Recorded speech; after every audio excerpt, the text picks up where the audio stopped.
those big heavy sections that come in, like I call that the crucible, which is Necromancer's ship.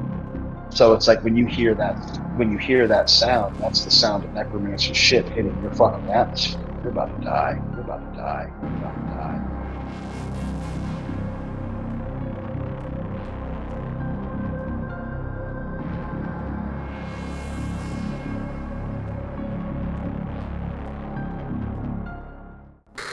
Greetings, good people, and welcome to the show where we sit down with rad people who are doing rad things. On today's episode, we deep dive into the lore behind our guest music, talk about Greyhound buses, movies, and a lot more. Like, a lot more. This is a long one. But before we get into things, my name is Dread, and this is Computer Crane Kick.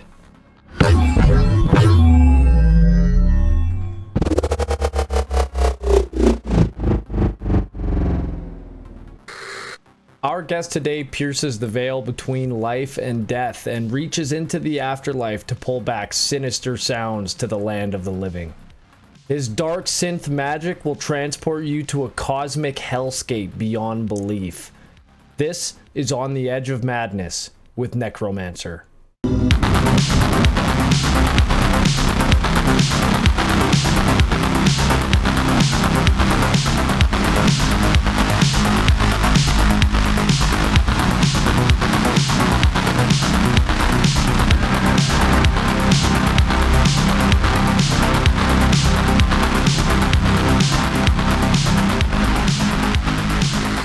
Ladies and gentlemen, we're here with Necromancer. Thanks so much for being on the show, man. I've been looking forward to this since I first reached out. Oh man, much love, man. Appreciate you having me here, man. It's cool. I've got a fresh bottle of mead, and I know you do as well. What are you drinking? It's a Danish mead. It's actually pretty common in most liquor stores, at least here in the States, I found. But it's like it's a honey apple. It's called Dansk Mjød. Oh yeah, that's the one you were telling me about already. Yeah, man. It's a very nice, subtle. It's almost like it's a honey wine, but I mean, you get enough in your system. I mean, shit, man. Shit's getting It'll wild. still get you. It'll get you there, man. It'll get you there. I've got this one. It's called Fallen Timber Meadery. It's a traditional mead out of Edmonton, Alberta. Okay. And I actually Nice. haven't had this one before. The one that I usually have is from a small meadery in BC, and we don't really have much of a selection. So this is what I saw, and I hadn't had it, and I figured, fucking, it's a good occasion for me to try it out. So I'm gonna get into this. Oh, skull, brother. Skull. So I heard you say that before. Do you like Norse mythology? Well, so funny thing, man.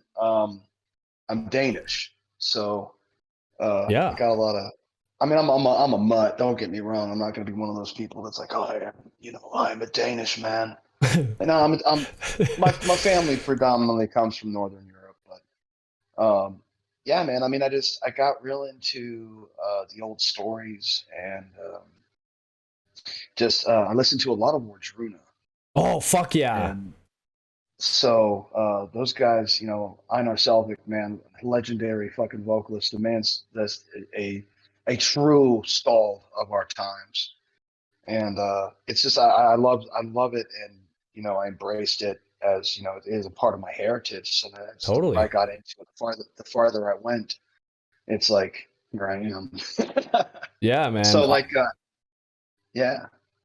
I love like Slavic folklore music, folk music. It's so good. We listen to it when we're camping all the time, and I find the best thing about it is it's actually music that complements nature, which is not common in music. A lot of the times Right. music is just made to be played and that's all you hear. But I find with the ambient noises of nature, like a fire, you can hear birds, and then you have this like Slavic folk music. It works. It's like it was meant to be played out underneath a fucking glacier on top of a giant mountain. It's just where it was meant to be played.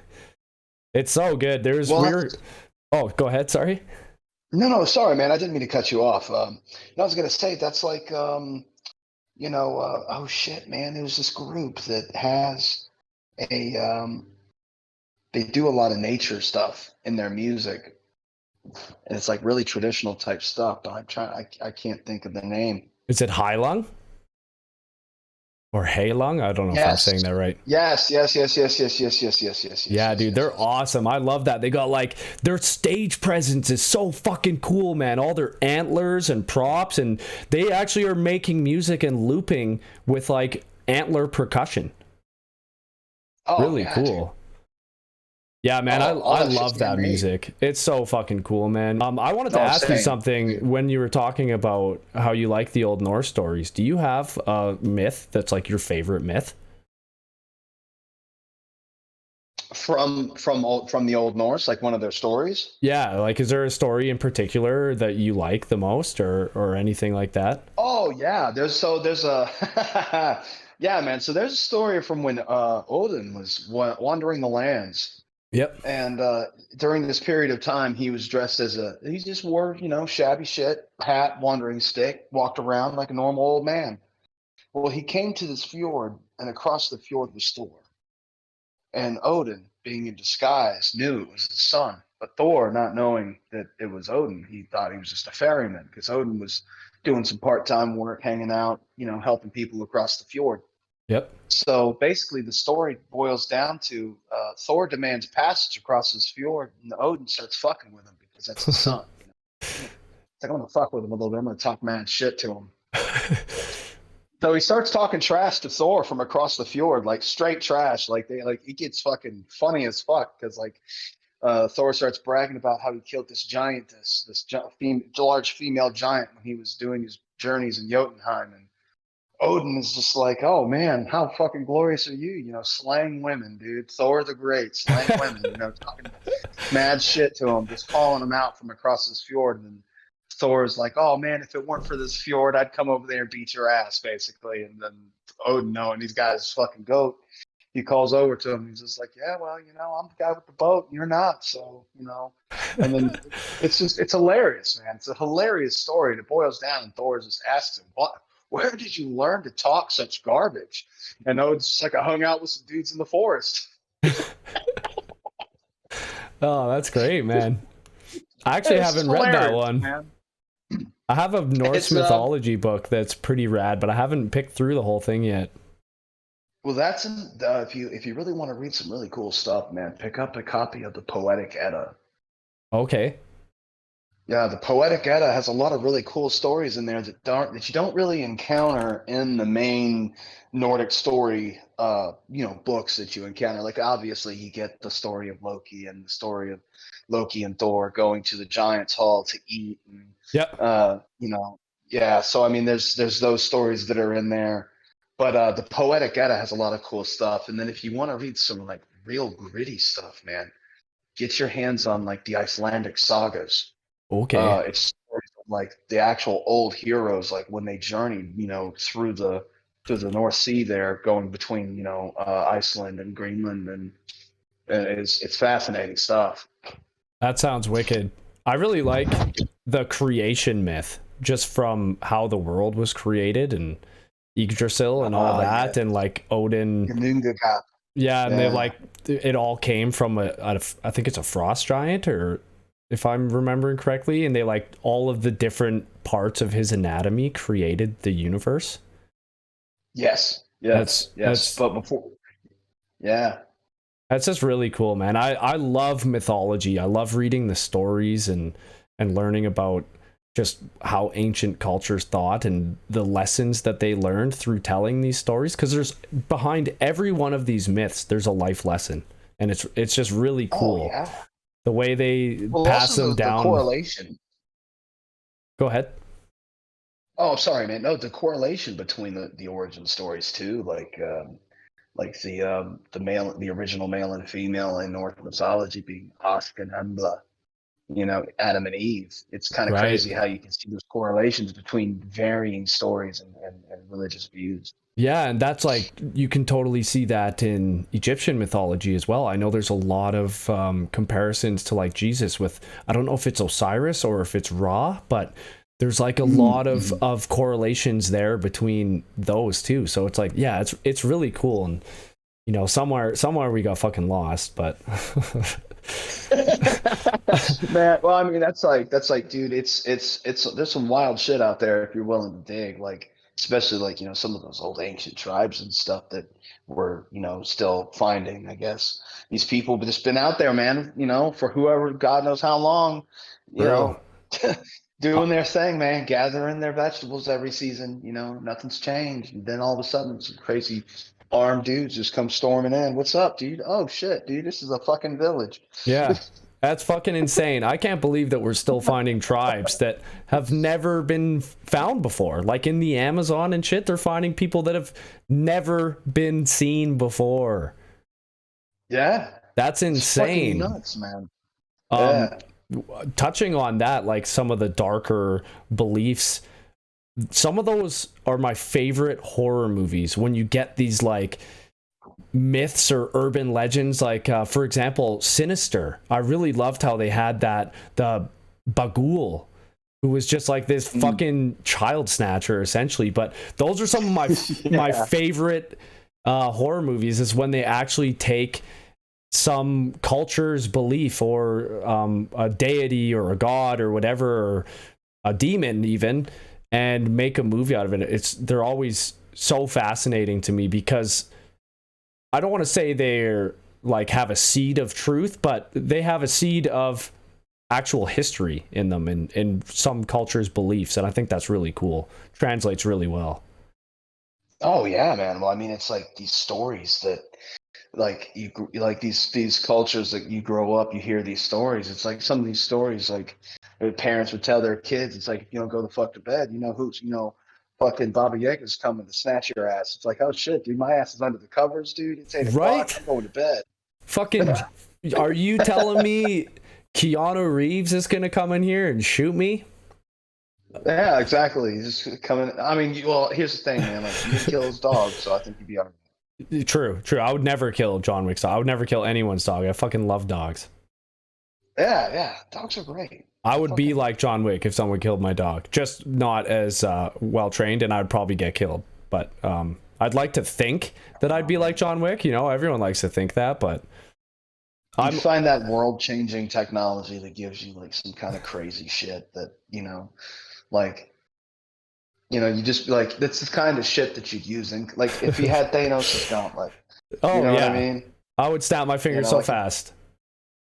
well, it's like I was on before I moved up here, I was still living in Florida, man. Like, Florida traffic is garbage, like straight up garbage. And so it's like I'm behind this dude, and it's like obvious that this dude has no fucking clue as to what's going on around him. Fuck. And so I'm like, you know what, dude? If I had Thanos, and I sit there and I think about it, because like it's one of those situations where, like, well, I'm just putt-putting along down this road, dude. If I had Thanos' gauntlet, dude, you would just start floating upwards, You just and you wouldn't stop. You would just keep going, and then you're you'd eventually reach the upper stratosphere, and you keep going until space takes a hold of you. in your And then car. since you're going just that, yep, you're in your car. Yeah, it's I mean, gone. I'm not covering you as far as pressurization goes. You're on your own, Yep. and you're just going to keep on trucking up out into space. Bye. Pretty You'll never plug sure the road again. Pretty sure that little fucking Toyota Camry doesn't have a pressurized cab, so Yeah, you're you got a done. little exhaust puff that comes out the back that you see. It's like a little fart, just Yeah, floating upwards. Bye. See you later. yeah. Bye. I feel that, man. People driving poorly is one of my biggest pet peeves, and I'm like a pretty calm driver. I don't have road rage. Yeah. I don't drive Yeah, on exactly. people's asses. Like, I think I'm a pretty respectful driver.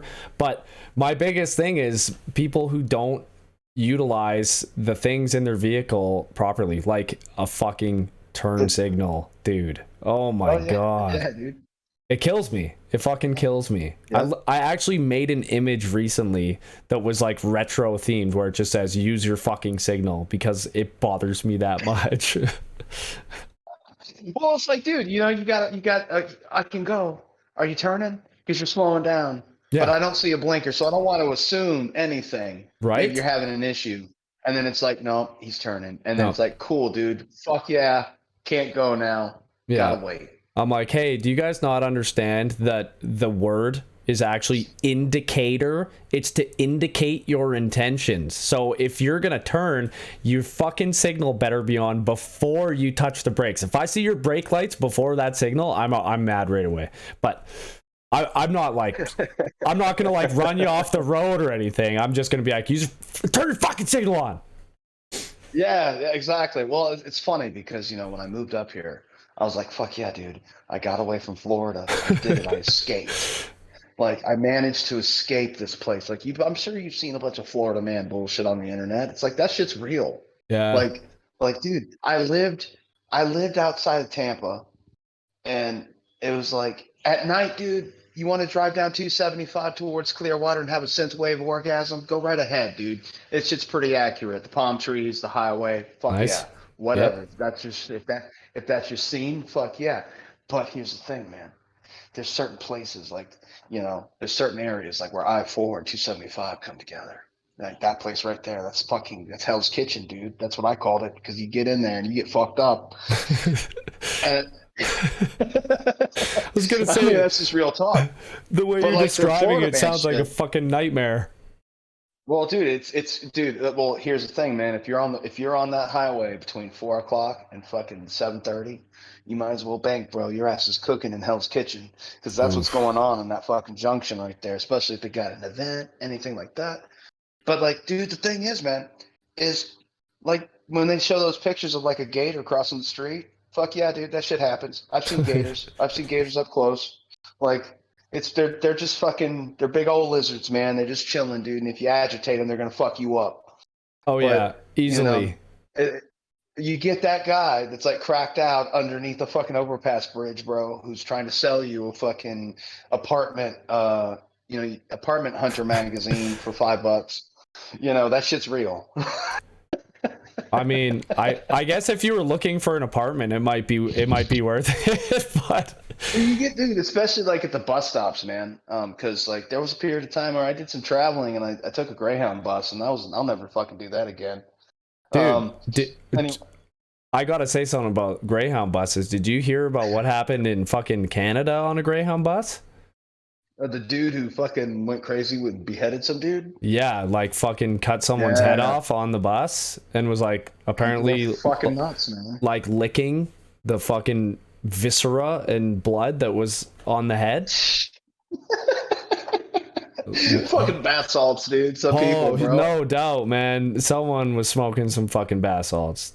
Anyway, sorry, continue. You had a bad Greyhound experience? Well, it wasn't necessarily. Well, okay, it was pretty fucking terrible. So, like, the thing was I had a couple of buddies who they traveled via Greyhound, and then I was like, "Hey, man, any kind of strategy for the travel?" And they're like, "Dude, you get the fuck on the Greyhound, you get to the back, and you hog the 2 back seats that are right next to the bathroom, because that's like the best spot. Yep. So you're not you're not going to be next to somebody." And I'm like, "Cool, dude, no problem." However, the balance to that the universe decided was, "Hey, dog, your 2 seats are right in front of the latrine." Yep, that's right. So anytime one of these strange people who ate God's only know comes back there and decides to make a loaf, yeah, you get first fucking sample, dude. Yeah, man. And so it was like, not only was that terrible, man, but like it eventually got to a point where I got off the bus because I needed something to eat. I grabbed a snack, and I was like, "Fuck yeah, man, this is cool." Eating the snack, chilling, whatever. All right, time to get back on the bus. Get back on the bus. Somebody took my seat. I was like, no, you motherfucker. You don't and do it's like, that. It's one of those things. It's like, I'm not that guy who's going to come up to him and be like, "You're in my seat." Da da da. Whatever, dude. Took my seat. It's good. Fucking, I left it unguarded, man. My defenses were down. You took the base. It's whatever. Yeah. All right, time to relocate. So I relocated into the aisle, which I wanted the aisle, thank God. But I sat next to this dude, and this dude, he was a cool guy, man. Like, nothing wrong with the guy or anything, but this dude had the worst fucking gas, man. And like, this dude was just like in a really bad spot with his bowels, man. Oh boy. And of course, I was right next to this dude. And he wasn't sitting there, man. He wasn't holding it in or anything. He was just no holds barred, just fucking free gas flow here. Bro, he just turned the fucking valve and it was Man, just going. what the fuck? Like he didn't even hook the propane tank up to the goddamn hose, man. He just turns the knob and it's just fucking free flow exit. There's no check valve, nothing. It's just emptying. And I was just like, no, man. No, Oh. like he's a nice guy. Like he introduced himself. I was like, cool, dude. Like he's a nice guy, man. And I'm sure he's got some wonderful family and whatever. But Jesus, man, the smell that emanated from that man. So I could write a Necromancer song about that smell, and it would probably be the heaviest track I've ever written. I was gonna say it'd probably be super fucking dark. It'd be, you know what? I use this description of music quite a bit when it's like something that particularly gives you that stank face, and I always say it's filthy, you know? I bet you that song would be permanent stank face. You'd be able to smell that man. Like that's how like if I decided to write I think you'd be able to smell that man, and you'd either love that song or hate that song. I'd probably know his name. I'd know his name. You know his name. You'd see his ID, bro. You know his license. You see everything. I can already see that fucking particular pattern that the Greyhound uses for their seats. I know it. I've taken my fair share of Greyhounds, man. My mom used to live in Calgary, and we used to take the night bus. So that's a whole other breed of people who are on the night bus, dude. Worse. And it was like 12 hours. But yeah, I used to always try and post up on those back seats too. But it's something funny that I wanted to mention is, man, do you ever try and take a piss on the Greyhound when the bus is moving? Because that is a difficult thing. You got to sit down, but you don't want to sit down because every other dude who's been in there and pissed has covered. You have no idea where that seat's been. Plus, they've covered the entire toilet and the seat with piss. Like I remember taking a piss before, and they take a corner, and I'm like, oh well, I just peed all over the wall. And you know, you do your best to try and clean it up, but fuck, man. When you go into a Greyhound latrine, you are Tom Cruise in Mission Impossible, and it is your mission to not touch anything inside that fucking cubic space, and it's like a fucking foot by a foot almost. Like it's amazing. It's like a fucking closet. Yeah. And you get in, and you realize you have to touch the door, but then you're like, I can't, man. I can't touch this fucking door. And then you realize that in order to go inside enough to have room enough to close the door, you have to touch other shit that's around you, and you're like, fuck. You gotta hold the holy shit handle. You're like, yeah, dude, you're basically doing some hardcore, like, contortion style shit, man, man. To fucking, and then by the time you're ready and you're unzipped and you're ready to roll, you realize, oh no, what do I do when I'm done? Yep. It's rough. Greyhound freaking latrine visits are not a fun task by any means. Man. Okay, man. Jackass level. I gotta ask you a question. I'm gonna ask you a question now. All right. You said that Necromancer was the most fun you've had in your musical production career. I'm just curious what you have done before. Oh man. So I did a lot of like film score type stuff. I did a lot of film score type stuff, a lot of metal, a lot of rock. Oh, do you play like any instrument? I do, man. I play piano, I play guitar, I play bass. Oh, sick. So the piano in your tracks, are you actually playing that on a physical piano? Because you got a lot of keys in your music. Everything that you're hearing in Necromancer is hand played in by me. Oh, sick, dude. That's rad. So it's not like don't get me wrong, like I'm not gonna try to say that it's all fucking 100% authentic hand played. Like obviously, you know, there's parts where I've done, you know, different takes for different instruments, but as far as like everything going in organically by hand, that is true. I make quantize just to make sure everything's in time with each other. Right. But like for the most part, I usually leave my piano untouched. I don't quantize my piano. So like, and sometimes there'll be like a little mistake in there, and I'll just leave it because it's, you know. It's as Bob Ross says, it's just a happy little accident. Yeah, I mean, sometimes, yeah, and then it's amazing how the transients of that note can play with some of the transients of your bass lines and your mid ranges, and you get Right. some sound that you would not be able to achieve otherwise.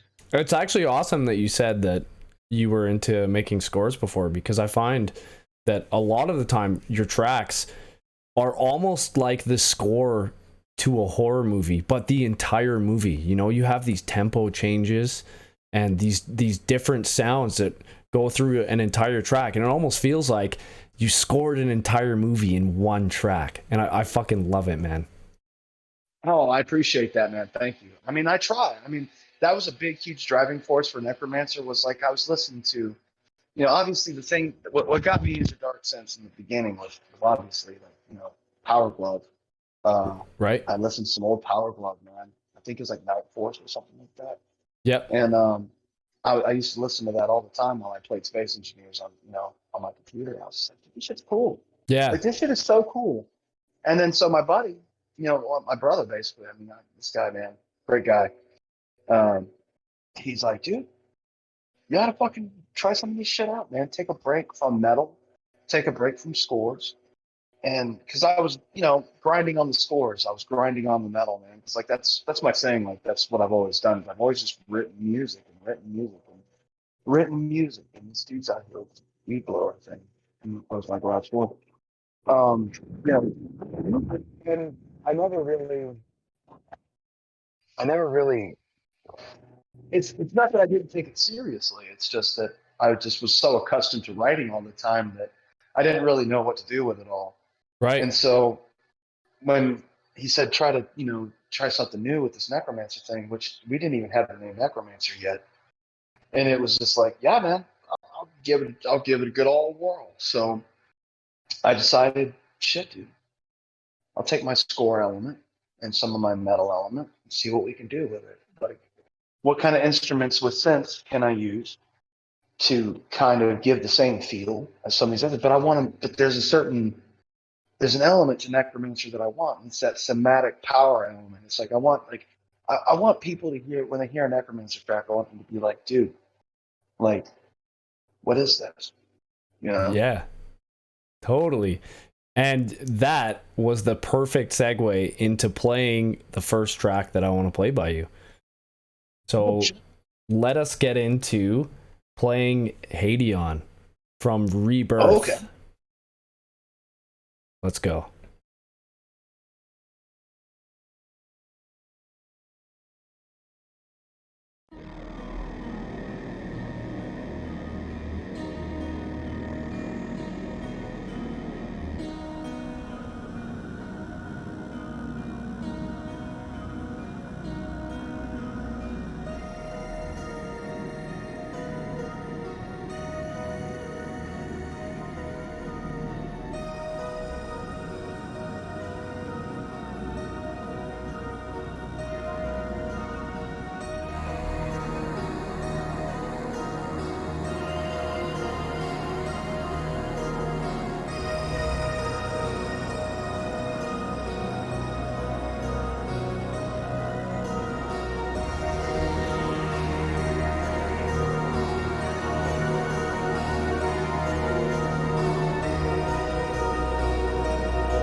So that was Hadean off of Yes. your album Rebirth. And I wanted to play that first because I feel like that song really captures who you are as an artist. You know, it has these long ambient, like the intro is this long ambient, almost like horror movie score introduction.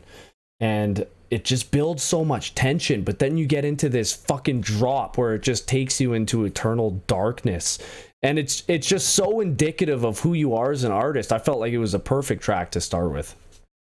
Oh man, I appreciate that. Hadeon's cool, man. I mean, the idea behind it was, the track was Rebirth. So to me, like, I was, I like to do a lot of space shit. I love space. Like, I'm Yeah, man. obsessed with it. I'm obsessed with astronomy.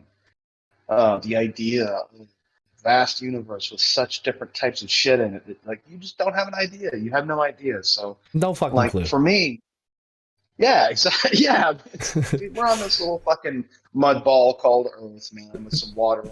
We got some ponds on it, some grass, and a couple of rocks, and we're hurling around this giant ball of gas that actually isn't really very large in scale of other giant balls of gas. Nope. And it's just, you know, and so my idea for Hadeon was, the Hadeon period of the Earth was the period of the Earth when there was enough matter that the Earth was just a molten ball, and like it was like our solar system was still a protoplanetary disk. So it was like a giant Saturn, if you will, with the sun at the center.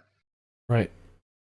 And the Hadeon period is fascinating to me because it was also during this period where the moon was formed, and it's just so crazy, like how dependent we are on our moon as well. So, like with it being like the Hadeon period being kind of the beginning of everything potential on Earth, like it was kind of a metaphor for the beginning of Necromancer with the Rebirth album. I wanted it to be really to convey like, this is the beginning of a long journey. There's going to be some shit going on, but like this is going to be.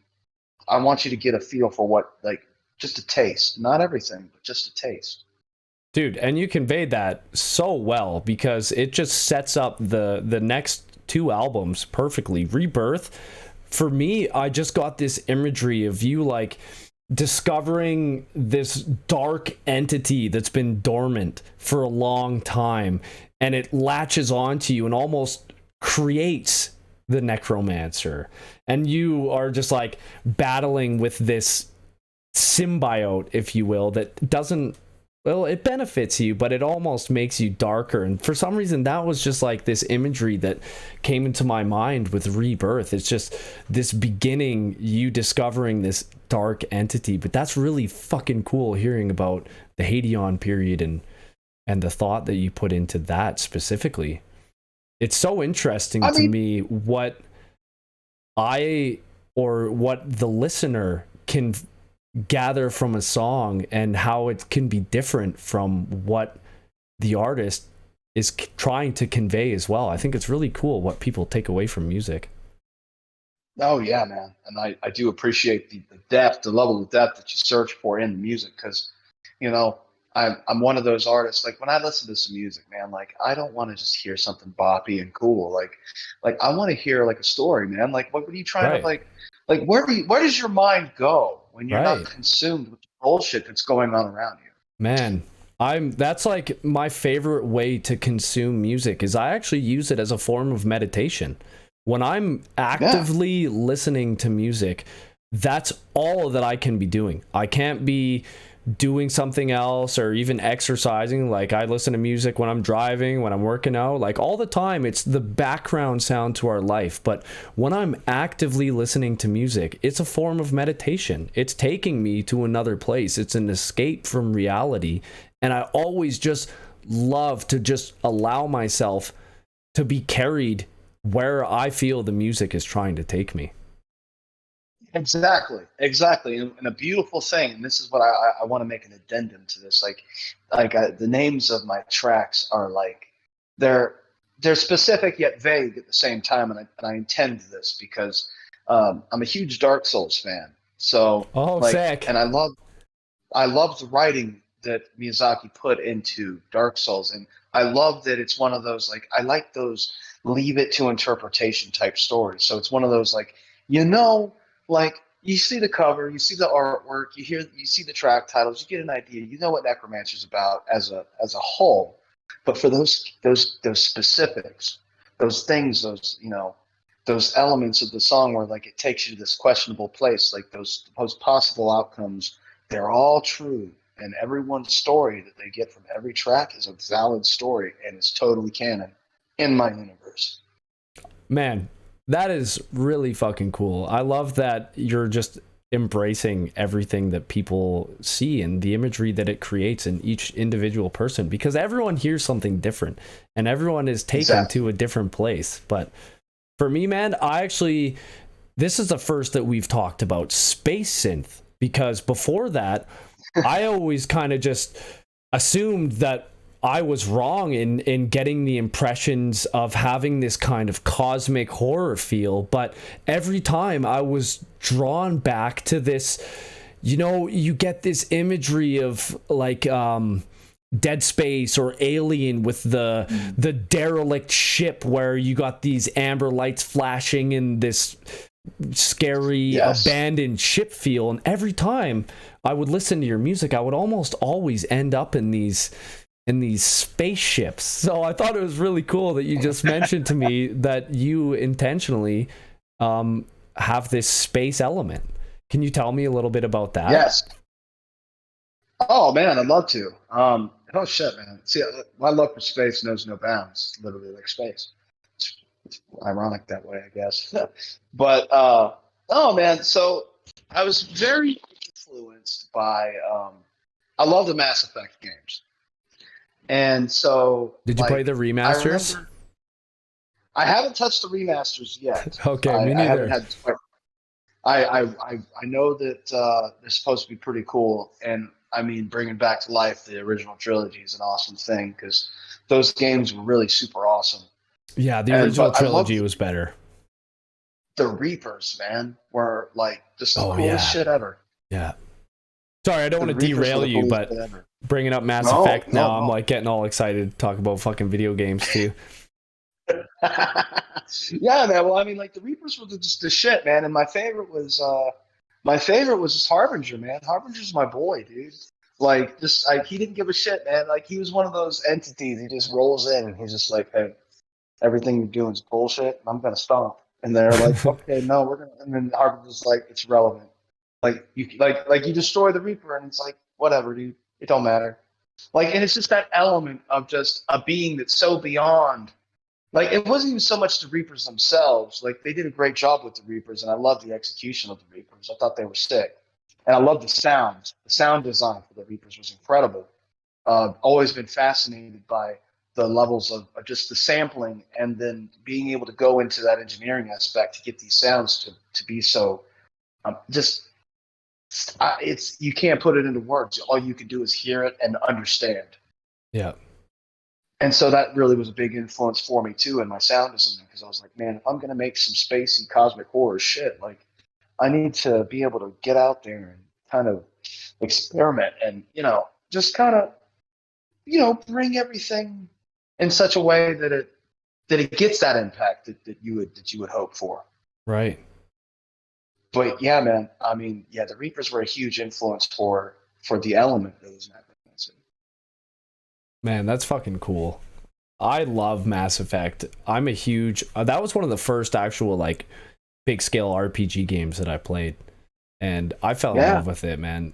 The first 3 games were great, but the remasters it's tough for me to cough up that full price. I feel like it should be a little bit cheaper than it is, but well, I mean, you can go back and play them, and then you got mods. You can mod it if you need to. You're right. You can pretty much customize your experience with it anyway. Which I mean, that's like Skyrim, man. Like the stupid shit I've done in Skyrim. Like, dude, have you seen that fucking Macho Man mod where it turns all the dragons into Macho Man? Holy fuck! The Thomas the Train. Oh right, I forgot about that one. Yeah, dude, it's just the stupid shit you can do in Skyrim, and I love it. It's fun. It's hilariously fun. And like if I do install Skyrim, that's usually what I do is I do stupid stuff. Like there was a mod where you just play as a dragon, man. You don't really do anything else. You fly around, you can eat guards. It's kind of like the Alien versus Predator games when you're the alien. You just kill shit. That's all you fucking do when you're the alien. The AVP games are the best. Oh man, so you're a pretty big gamer then. I mean, I wouldn't say I'm a huge gamer or a big gamer. I do play some stuff from time to time. Most of the stuff that I play now is limited to just leisure type things. Like I don't play competitively. I take that back. Unless it's Dark Souls, I do play competitive Dark Souls. That's a thing. I didn't even know competitive Dark Souls was a thing. It's not really that. It's no. There's no like esports for it or anything like that. But like you get a. I'm not really involved in a community, but like me and a good bunch of buddies, like we like to really get in there and fight and just see how badass we could be at the game. Yeah, so man. It's pretty fun. Fuck yeah. Yeah. That's wicked. What's your favorite game? Do you know off the top of your head? Oh, favorite game of all time, bro. Well, it depends. There's two that are tied. There's my current game that I play now, but there's the one game that like just defined everything about my like childhood imagination. Right. And that was Legend of Dragoon for PS1. Oh, I've never played it. Legend of Dragoon is a fantastic game, man. Nice. The story that it tells it's definitely a fantasy journey, but Yep. It's just I don't know, man. The way the characters are fleshed out, the places you get to go. It's for an older game. It was way ahead of its time, and I really did get a lot from that game. You know what? I think it was based off of a novel. I think I've recognized that title, The Legends of Dragoon. It might be. I'm not too certain. I know that Sony did it, and it came out like either 98 or 99. I can't think, or maybe it was even 2000. I can't remember, but it's an older one. Yeah, I'm a huge fantasy fiction reader. Like I love fantasy. That is where I pretty much explicitly read fantasy fiction, and I'm pretty sure The Legends of Dragoon is actually a fantasy novel. It's a series, I believe. Be surprised. That would be sick, man, because it's a cool. It was a very cool game. And then speaking of fantasy fiction, man, have you read Terry Goodkind's Sword of Truth novels? I haven't read all of them. I read, I think, up to about book 7. And, okay. I got a little turned off of it. There was something that I just wasn't enjoying, and it was the gift, man. I think it was, man. And as I was reading it, I just found I was pushing myself to continue reading out of obligation. Yeah. And when I started to feel that way, I decided that there is so much out there in the world that I can read. And if I'm just forcing myself to read something because of obligation, then I'm not going to continue to read it. And I feel you, man. I think it had been like 2 or 3 novels, but I did read quite a few Sword of Truth novels. I think I read up to about 7 or 8. I finished the series. And I know what you mean because I feel you. Like there was a point in the series where you're just kind of like, holy shit, dude, let's get this over with. Yeah. Yeah. And it's like, it's not necessarily that the writing was bad. It's just that like, you could tell that he was like, man, like you're taking like a regular like TV dinner and you're like rationing that shit out like a month, bro. Right. They were doing the Hobbit thing. They took a 300-page novel and turned it into fucking 3-hour movies. And you're like, this is way too much. Why are you doing this? I get it, Lord of the Rings trilogy, but God, man, the Hobbit, really? Yeah, the Hobbit was too much, man. I like the first one, but fuck. So you read fantasy fiction too, then? I'm not as big into reading as I used to be, but I do still read occasionally. I've been reading the Witcher series. Oh, sick. I've read all of those. I fucking love The Witcher. Andrzej Sapkowski is great. He's a great author. What a legend, man. What the world just feels so real, and I love that about those books. Yeah, man, and it paints such a vivid picture. Like you said, it feels so real. It's not glorified by anything like unrealistic. You just have this gritty character who's dark. And one of my favorite things was the story of how he got the name Geralt of Rivia. I fucking love that. I don't know if you've gotten to that point yet, but man, it's so good. It's just like, because I don't know if you've played the games. The Witcher 3 is personally my favorite game of all time. Oh man, I did play it and I loved every second of it. It's so good, man. I've put more hours into that game than any other game I've ever played, and I'm still obsessed. I could play it again right now, and I would just thoroughly enjoy it as much as I did the first time. But they don't ever explain Geralt of Rivia. He's just Geralt of Rivia. No, and he's just Geralt of Rivia. I loved it in the books because you get to see that origin story. You get to hear how he got the name, and it's comical. The way he gets the name is just it's great. I love it. Yeah, man, that's a good series, man. I only read them. I read them before the show came out because I was such a fan of the games that I wanted to kind of see what the source material was for them. Yeah. And I thoroughly enjoyed the books. I liked how they started out as just like short stories.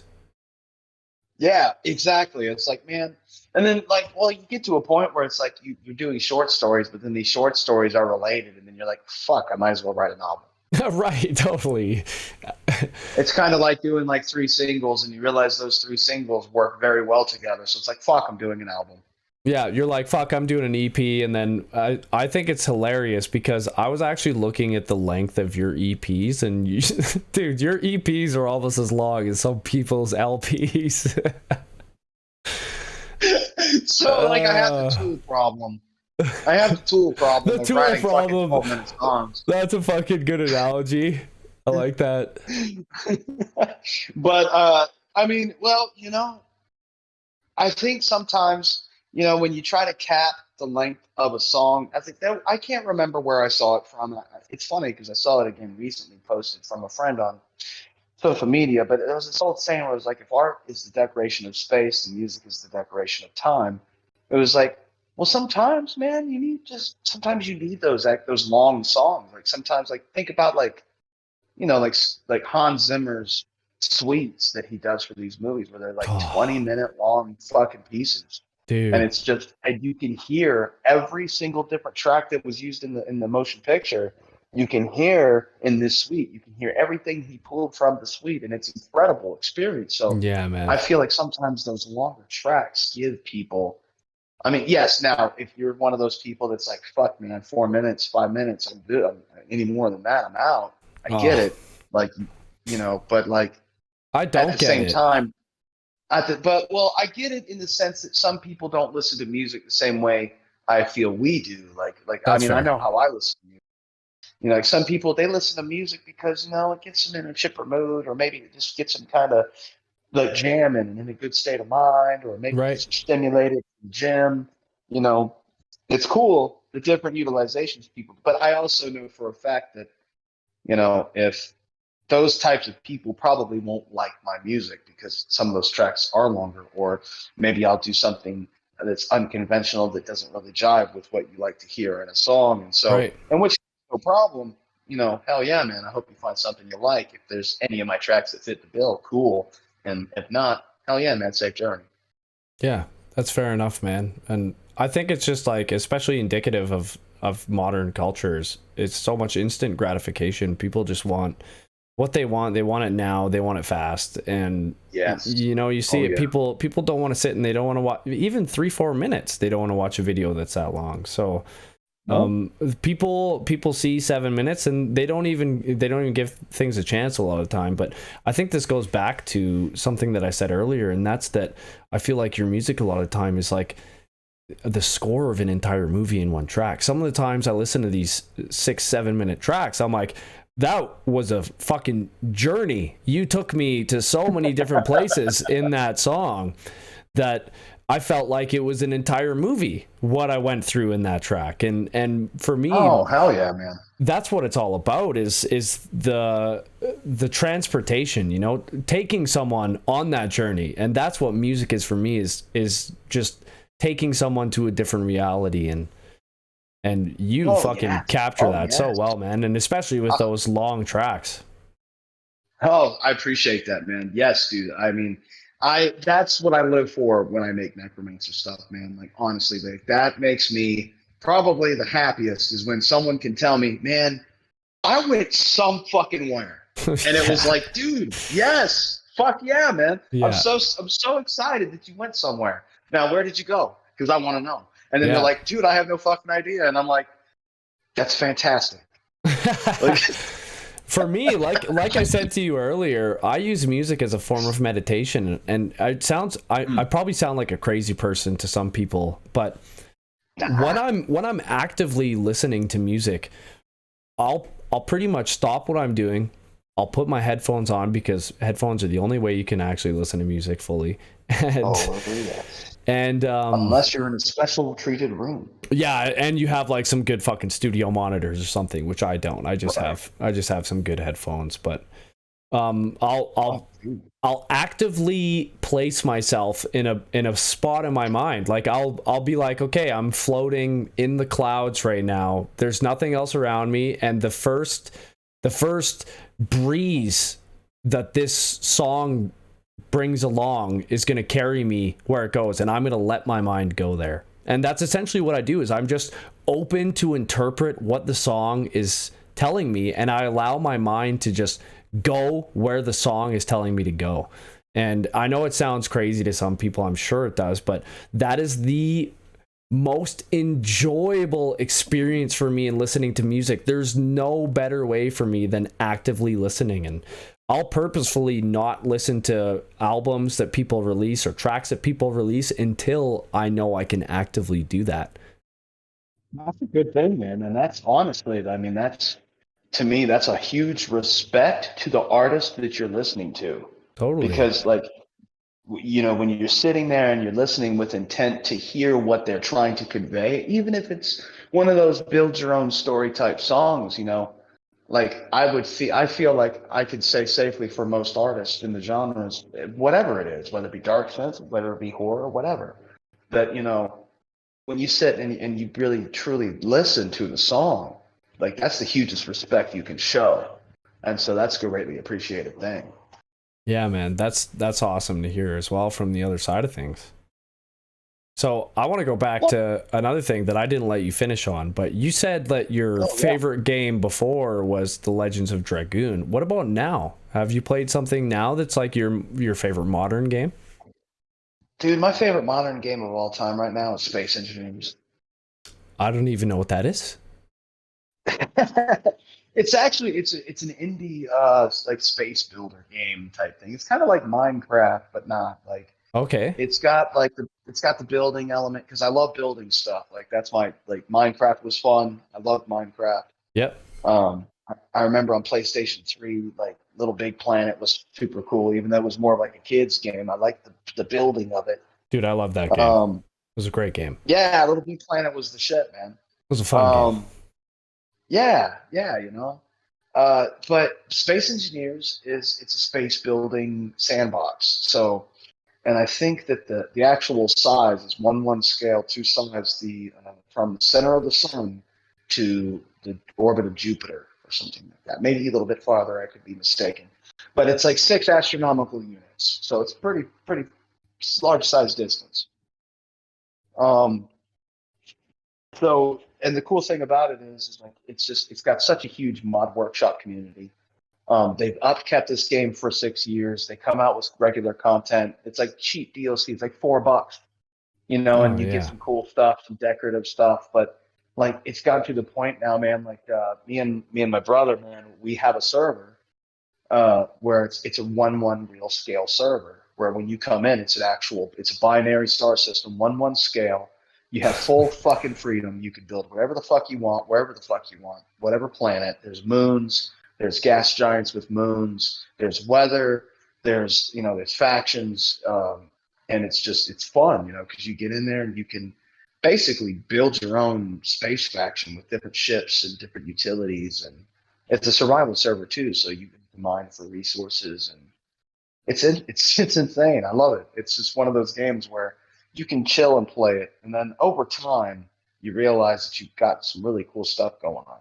Damn, man, that sounds like a super fucking in-depth game. I'm always super intimidated from like those builder survival kind of crafting games. I just don't even know where the fuck to start.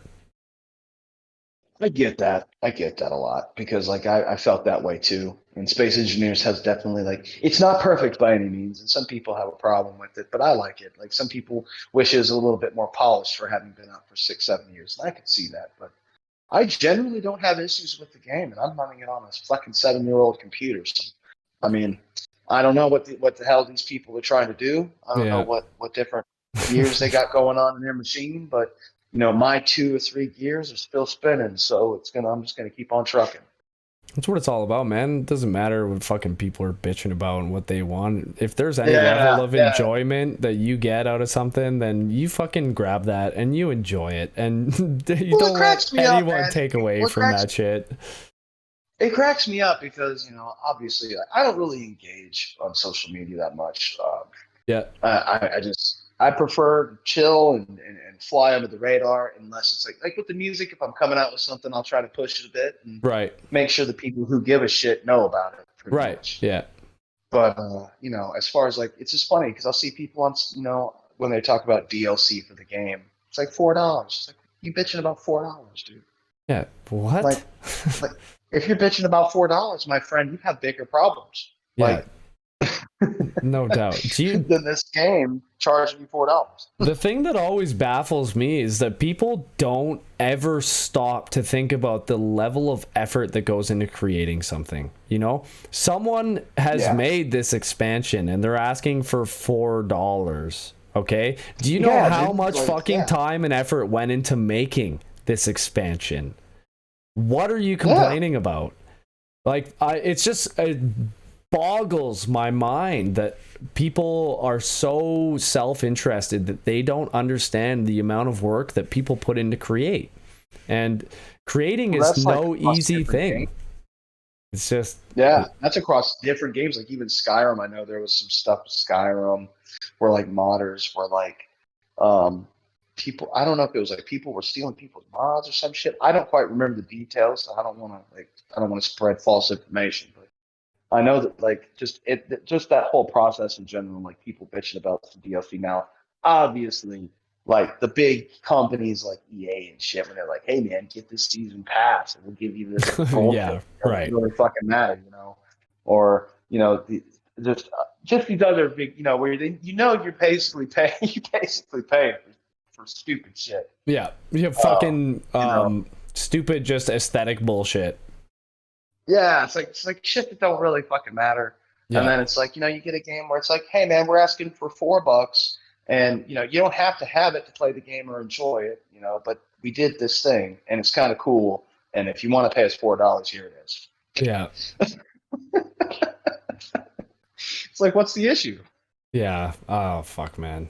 I don't know. People are crazy. People are crazy on the internet. Bro, I'm waiting for that asteroid to come, man. That'll be my time. And fucking Bruce Willis is gonna go out and blow it up, sacrifice his life. Man, him and Ben Affleck and Michael Clark Duncan's gonna come back from the grave. Yeah, and they're gonna get in a space shuttle with Billy Bob Thornton, and they're gonna fly off into space and tackle this asteroid. What's that song? Isn't there a fucking Aerosmith song that's like oh yeah, man, I don't want to miss a thing. That's it, right? yeah. What's the strangest part of that to me though is like he makes this weird love song, but it's like for his daughter's character and her fucking fiance. Like that's kind of strange. Like you're making out with your man to your father's song. Like what in the world? If I were Liv Tyler, I couldn't watch that scene. I would be like, dude, turn that shit off. Oh, dude, I didn't even think of it that it was Liv Tyler. That's fucking hilarious. I did not even make that connection. I haven't actually seen that movie in so fucking long. Dude, like Liv Tyler's a beautiful woman, great actress. Like, dude, straight up though, her dad was like singing the love song for her and AJ in that movie, and I'm like as a kid, that's when I really saw that movie. I was like, oh yeah, they're going to space. This is awesome. As an adult, I'm like, weird. Yeah, as an adult, you're like, wait, he wrote this song for his daughter's love scene? That's weird. Yeah, what the fuck? Like, and it was playing when they're making out in the thruster of the shuttle in the movie, and I'm just like, no, what is going on here, man? I'm uncomfortable now, but I was like, I can't, man. I got to see Bruce Willis hit the button. Man, he's got to do it. Bruce Willis sacrificed his life. He's fucking been waiting in an air duct in a hotel for this shit for a while. That's right, man. That's Harry fucking Stamper. He don't play. We're just joining all of Bruce Willis's canon into one film. It's just everything Bruce Willis has done is connected now. This man found the fifth element. There's no way he can't stop this asteroid from destroying. Dude, that fucking movie is so good. Mm-hmm. I just watched it again recently, and Gary Oldman's performance in it is one of my favorites of his all time. It's nuts how you see like Gary Oldman play a role like that, then you see him play that dirtbag in Book of Eli, and then you see him play Commissioner Gordon. Commissioner Gordon. Yeah, man, he's a great actor. He's a great actor. Fantastic, man. I love Gary Oldman. Yeah, dude. Fifth Element is probably another one of my like top movies. I would say it's like right there under Predator is the Fifth Element for me. Do you have a top three? Can you name your top three offhand? Number one has got to go. I'm with you on Predator, man. Predator's my number one. Fuck yeah, honestly. Dude, it's so good. It's so fucking good. Like not even just the movie as a whole, but the score. Like I can never think of Predator without hearing like the those drums. Perfect. Yes, yes, it's perfect. It's fucking perfect, man. And just it's such a good action movie. It's got everything. It's got Arnold. I mean, not even just Arnold. It's got a star-studded cast. Oh man, Carl Weathers, dude. Apollo Creed out there hunting the Predator with Arnold. Carl Weathers, Jesse Ventura, like Jesse Ventura, dude. Oh my god, I love. And you know what? I loved how he just didn't give a fuck in that movie. Yeah, man, he was so good. Some of my favorite lines were from Jesse Ventura from that movie. Oh yeah, bro. Oh yeah, man. And then there's fucking Sonny Landham, who was batshit crazy. Apparently, he had security following him around to protect Billy, dude. To protect the production crew from him. No shit. Yeah, it's like, hey, man, hey, Sonny, we need you to fuck you, man. I'm gonna kill you. Yeah. Like, all right, dude. Security needs to get over here real quick. Oh, Sonny, we need you to. There's something in those trees. Yeah, it's something in those trees. And he pulls his fucking machete out and just cuts his chest. And says, dude, Sonny, chill, dude. And then he gets wrecked immediately. He didn't put up any fight. But you know what? He put up enough of a fight that the Predator kept his fucking spine and head as a trophy. Oh, I mean, he had the balls, and I think the Predator was like, all right, dude, he had the balls to stand toe-to-toe with me. I'll give him that. Yeah. I'll let him fucking chill in my ship. That fucking movie is... I mean, they've been trying to replicate it for the last fucking, like, 30 years. They've been trying to make another Predator movie. Predator 2 was great, though. I will say that. I freaking love Danny Glover in Predator 2. I thought it was a fantastic movie. Oh, yeah, dude. Like, well, it was such a different, like, I liked it because it was such a different type. It was a good introduction to the 90s.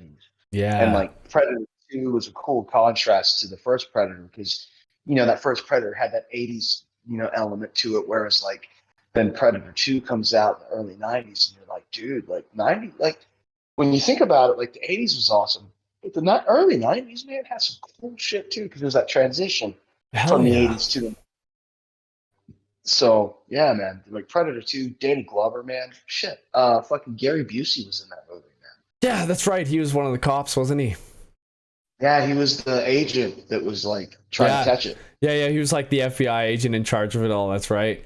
I just love how it went from a real jungle to, like, the concrete jungle. I'm like, that, it was so intentional. It was just a completely different setting and really fucking cool. And they had all these different factions, like the Voodoo tribe or the Voodoo gang that was... the Voodoo dude. Just a really... Oh, it was a great movie, man. The 90s were great. The 90s had so many good action movies. I mean, that's when we saw a lot of, like, Sylvester Stallone's best movies. You got Cliffhanger, you got Demolition Man. There's a lot of really good action movies in the 90s. Oh, true, man. Well, I mean, like Speed with Keanu Reeves and Oh Sandra Bullock. yeah, no doubt. Speed was cool. Uh, of course, we just talked about Armageddon. Armageddon. I mean, listen, like for anybody who hears these words, like Armageddon is not scientifically accurate in the slightest, but it is a fucking awesome movie. What? It isn't? Hell no, man. We can't do that. You're telling me the debris of an asteroid that we exploded wouldn't come in and fucking completely obliterate the Earth? Probably worse than if it was just one asteroid. There was a video. It wasn't. There was a video that came out, and I can't remember what it's called, but they were basically talking about the real physics of doing a mission like that. And they talked about like the shit that went down in Armageddon, like like basically, dude, like if you're in a space shuttle and you're going 9 Gs around the moon, not nine or like 10 Gs, like dude, like you're dead. Like you're blacked out, you're fucking Oh, so like I mean you're talking from like a fundamental physics point that this yeah, movie like from isn't a even, it fundamental doesn't like like the very you're basis of the movie doesn't even work. well, it's like, okay, like picture it this way, man. So you have a vacuum, and now you have this dense object in this vacuum that's dense enough to just give just enough gravity to influence a small object. And if you got a shuttle full of dudes, it's perfect. So now this shuttle full of dudes, right? It's in this vacuum. It approaches this body in this vacuum. It's like, okay, cool. They're in this fucking little tin can, this pressurized tin can, with oxygen inside because they're primitive carbon-based life forms, Yep. and you're just firing them at this fucking object with rockets on the back. So they get caught in this gravity, right? And then let's just say they have the tech and they have the know-how, and they orient themselves perfectly where they're just influenced by the gravity of this body, and they get sped up to like 10, 11 Gs, dude. 11 times your body weight is what you're experiencing pressing against your chest. That's a lot. That's a shit ton. So like I'm not a light dude. So like 11 times, 200 pounds is a lot of weight. Yeah. Yeah, man. And so it's like, and if you have to sustain that for like, I think they said they had to sustain it for like 5 to 6 minutes or some shit. Nah, dude. Bye. See you. Dude, that's what, okay. So I'm kind of going to a different thing here, but have you seen The Expanse or have you read the Expanse novels? I've seen some stuff about it, man, but I have absolutely no idea about it. But it does look Oh, very okay. interesting. It's really good. I highly recommend watching the show and reading the books. If you like cosmic horror, Okay. the books have this awesome blend of politics and cosmic horror. It's kind of like the Game of Thrones in space. You have these like really in-depth political things that are happening where you see all these different factions vying for control, and then you also have this weird cosmic horror like alien type life form shit happening too. So it's a really good blend. Shit. It's really interesting and it's a fucking awesome show. But what I love about it is they have an answer for everything, honestly. That's cool. It's really good. I highly recommend it. Yeah, okay. man, I'll nerd out on space, man. Like I will straight up nerd out on space. Hell yeah. Okay, movie number 2. Movie number 2 is probably gonna go to.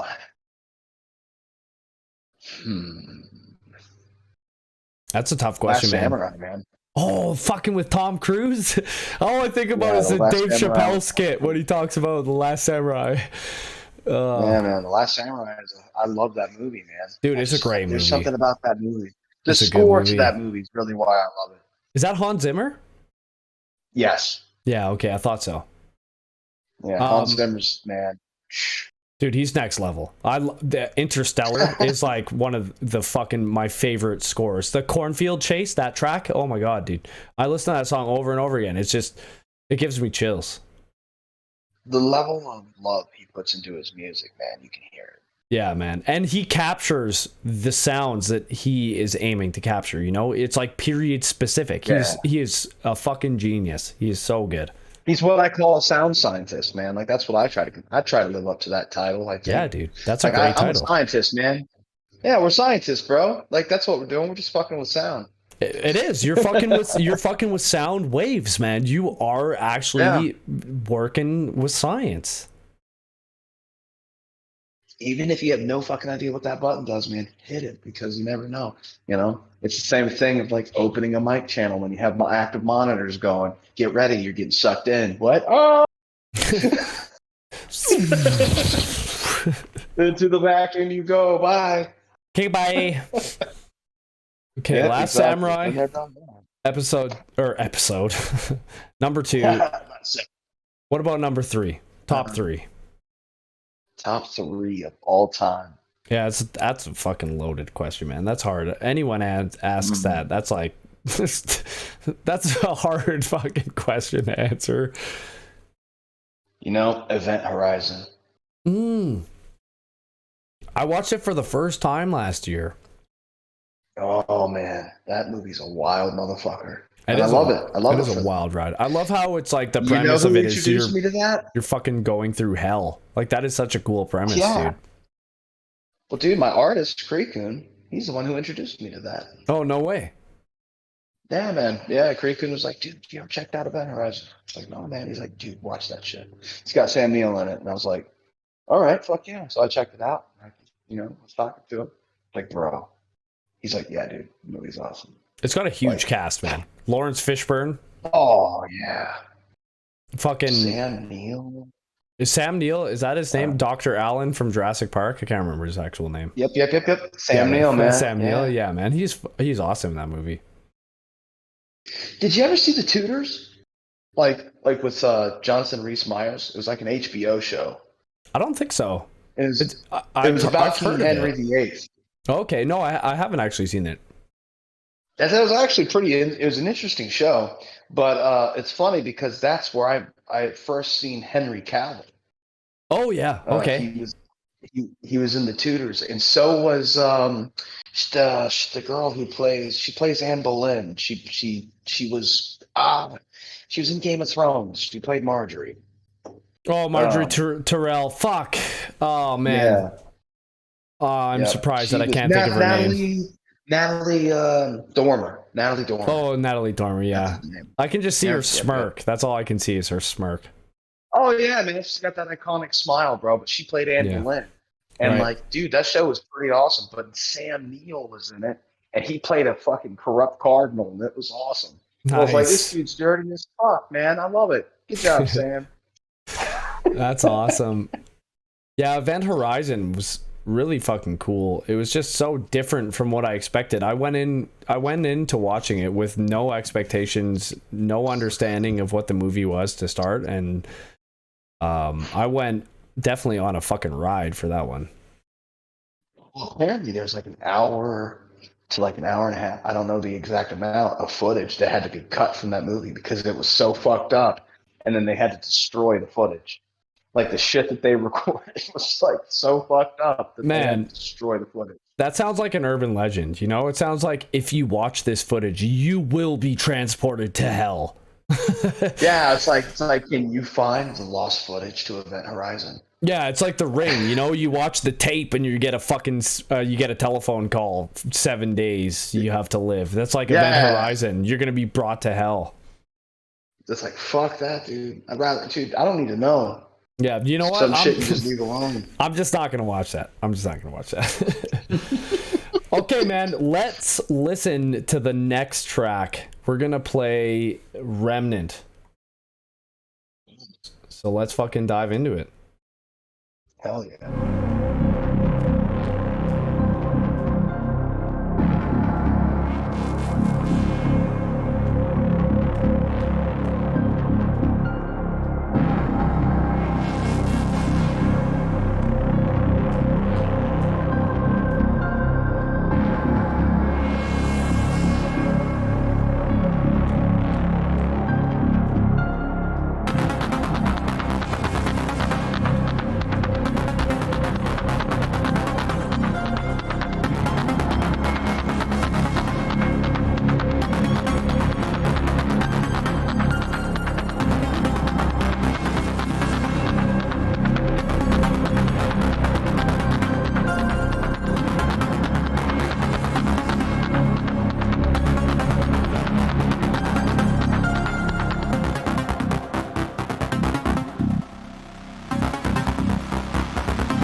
All right, man. That was Remnant from the album Abyss. I freaking love that track. That one to me felt like the entity that latched onto you from Rebirth is just, you're fighting with it now, and it's taking you to this dark place where you're wondering whether or not you should allow this being to have any form of control over you. And I just really love that dark feeling that I got from listening to this album and this track. So I was wondering, when you're writing your music, are you looking at the album as a whole, as an overarching idea, or have you thought of it from even before that? Like, were you thinking of where you wanted to take Abyss and Soulless when you were writing Rebirth? So so interestingly enough, I ended up taking like a 2-year break from releasing anything, because like I had this old habit of just I would just write and write and write. And it's not that it was necessarily bad material or anything like that. It's just that like I lacked the focus that I needed to really convey the point of what I feel Necromancer is. And so after Rebirth, and like when I got to the end of Rebirth, I knew what my sound was going to be. And so from that point forward, it was like, okay, I need to refine the sound, and I need to bring it, like, even if I don't use the same instrument, I'll use an instrument that will make you remember an instrument you've heard before that I've had, or maybe an instrument that maybe like I like a lot of airy ambient sounding stuff, because like there's nothing creepier than atmosphere. Right. And so like with Remnant's one of my personal favorites from Abyss. And was actually one of the tracks that I wrote later on, before like getting closer to the end of the writing stage. And so Remnant to me is like the being that is Necromancer, experiencing like the memories of the being it was before it became that. Right. And so like that's why it's like it's like this tormented, it's almost, I don't know how to quite quantify it into words, but it just takes you to this place where it's almost like you're remembering, but you're like at the same time it's like you're in two different places at once. So it's like a remnant of you is not with you, it's somewhere else. Like the biggest part, I guess, of my writing process is a lot of I don't necessarily look at the album as a whole right away. To answer that previous question, Right. I usually start with a single track, and usually the way I try to do it is the opening track of the album is a transitionary track from the previous album because they're all linked. Yeah. The story flows from each album into the next, so it's like it's a journey, you know. And so like I'll start with a track, and then depending on how that track turns out, like it's dependent on obviously like if I, you know, if it's good enough to make the record. But if it usually I know pretty on like there's so many tracks I've deleted outright. Like I don't keep old material. I just don't do that. Right. Um so if it's not good enough, I cut it. Like it's gone. Bye. Deleted. And so I'll restart, you know, but that first track is usually the idea of the direction that the album may be. And That's then rad. from that, so it's kind of cool because then like, but I at the same time it's tough because like with Solus and Abyss, like I consider Solus and Abyss like brother sister. Right. Like they're very similar in texture, but they're different, but they're similar in texture. And so I would even quantify that Solus is kind of a yeah, definitely a sister album to Abyss, but Abyss is the bulk, you know, like that because a lot of production went into Abyss that I didn't expect to occur. Like it originally wasn't called Abyss; it was originally called Absolute Zero, Okay. and That's cold. it was yeah, oh yeah, that's pretty damn cold. That's fucking cold, dude. So, but then it, you know, it was like it kind of evolved into Abyss because it's like, well, what's going on in Abyss? What's the story for Abyss? And it's like, all right, and you know, then the album is kind of I kind of try to let the tracks kind of form themselves, and I'm just the instrument at which that they take form. Yeah, man. You're a vessel. If I'll pull off of a track title from Soulless. Yeah, exactly. It's like, you know, some I've things just need breathing. Um, it's definitely been a journey for refinement in the instruments and you know just the process, the writing process, the just the learning experience of finally breaking some ground and finally getting somewhere a little bit with some music. You know, finally getting to some people's ears and getting that feedback. You know, seeing like people liking it. You know, or you know just people being honest about it. And right.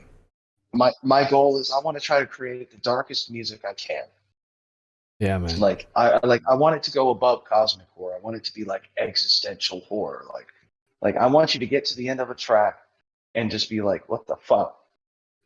Yeah, like You know, like you what gotta the fuck? stop. You gotta pause and you go, okay. I think I You can know, like listen to the next one now. yeah, that takes you to the edge of the precipice, man. Like, are you willing to take the dive, man? Like, are you willing to take the dive and go to these places that may be some of the most beautiful places you've ever seen, but there's a balance to it, and like that's my hugest thing is like I'm the concept of balance, and I try to use that in every track. There's always a concept of balance to every track. Yeah, dude, I love that That's universal analogy. law. Yeah, yeah. And you know what? You were saying that rebirth is almost when you found your sound, but I feel like Yeah. if you go way back to EP1, you have a track called Necromancer's Theme where you have that sound, dude. You found that sound in Necromancer's Theme. And I heard that and I was like, this is Necromancer. And then the rest of the album was almost like I felt like EP1 was more retro wave. Yeah. And then you brought that sound back. That Necromancer's Theme sound started recurring again in your later releases, and I just thought it was really cool that you found that sound right at the start, but you didn't initially latch onto it and go, this is Necromancer, but you knew it at the time, you know, because you actually even titled that track Necromancer's Theme. So I just thought it was super interesting to see that, like, you knew this was your sound, where you weren't really married to it for the next EP2, EP3, and your subsequent albums, but I felt like you found the sound that you wanted in your first EP as Necromancer. I kind of guess I can say that it was one of those like hey man, this is really cool. I'm gonna put it in this chest. And then I put it in the chest, and I'm like, I know what the value of this thing is. This thing's bitching. But I'm gonna go out there. I'm gonna just see what the fuck else is out there for a little while. And Right. then, if I don't really strike gold, I'll come back. I got this thing right here in the chest. But I'll take a little piece of it with me. Right. Just that way, I can use it with some other stuff. And so then and then of course it comes full circle. I go out and I do a few albums where it's like, all right, you know what? I got what I need, man. I'm good. Like it comes to the point where like, you're 100% settled. You're like, yeah, dude, this is what I need to work with. Like I have everything I need right here. And what I need to do is, instead of constantly trying to find something new all the time, for me personally, like, not to say that I still don't do that. I believe finding new things is a great thing, but there are some things you just got to keep because those are identifiers. Right. Yeah. And that's like I'm saying, like we were talking about earlier, that it's very difficult to be different, with retro wave or horror synth. Yeah. And there's always those underlying inspirations that people go, okay, this sounds like this, or with retro wave or synth wave in particular, it's difficult to break out and have your own sound. But I feel like when you have that sound, yeah, to embrace it is a good thing. Oh yeah.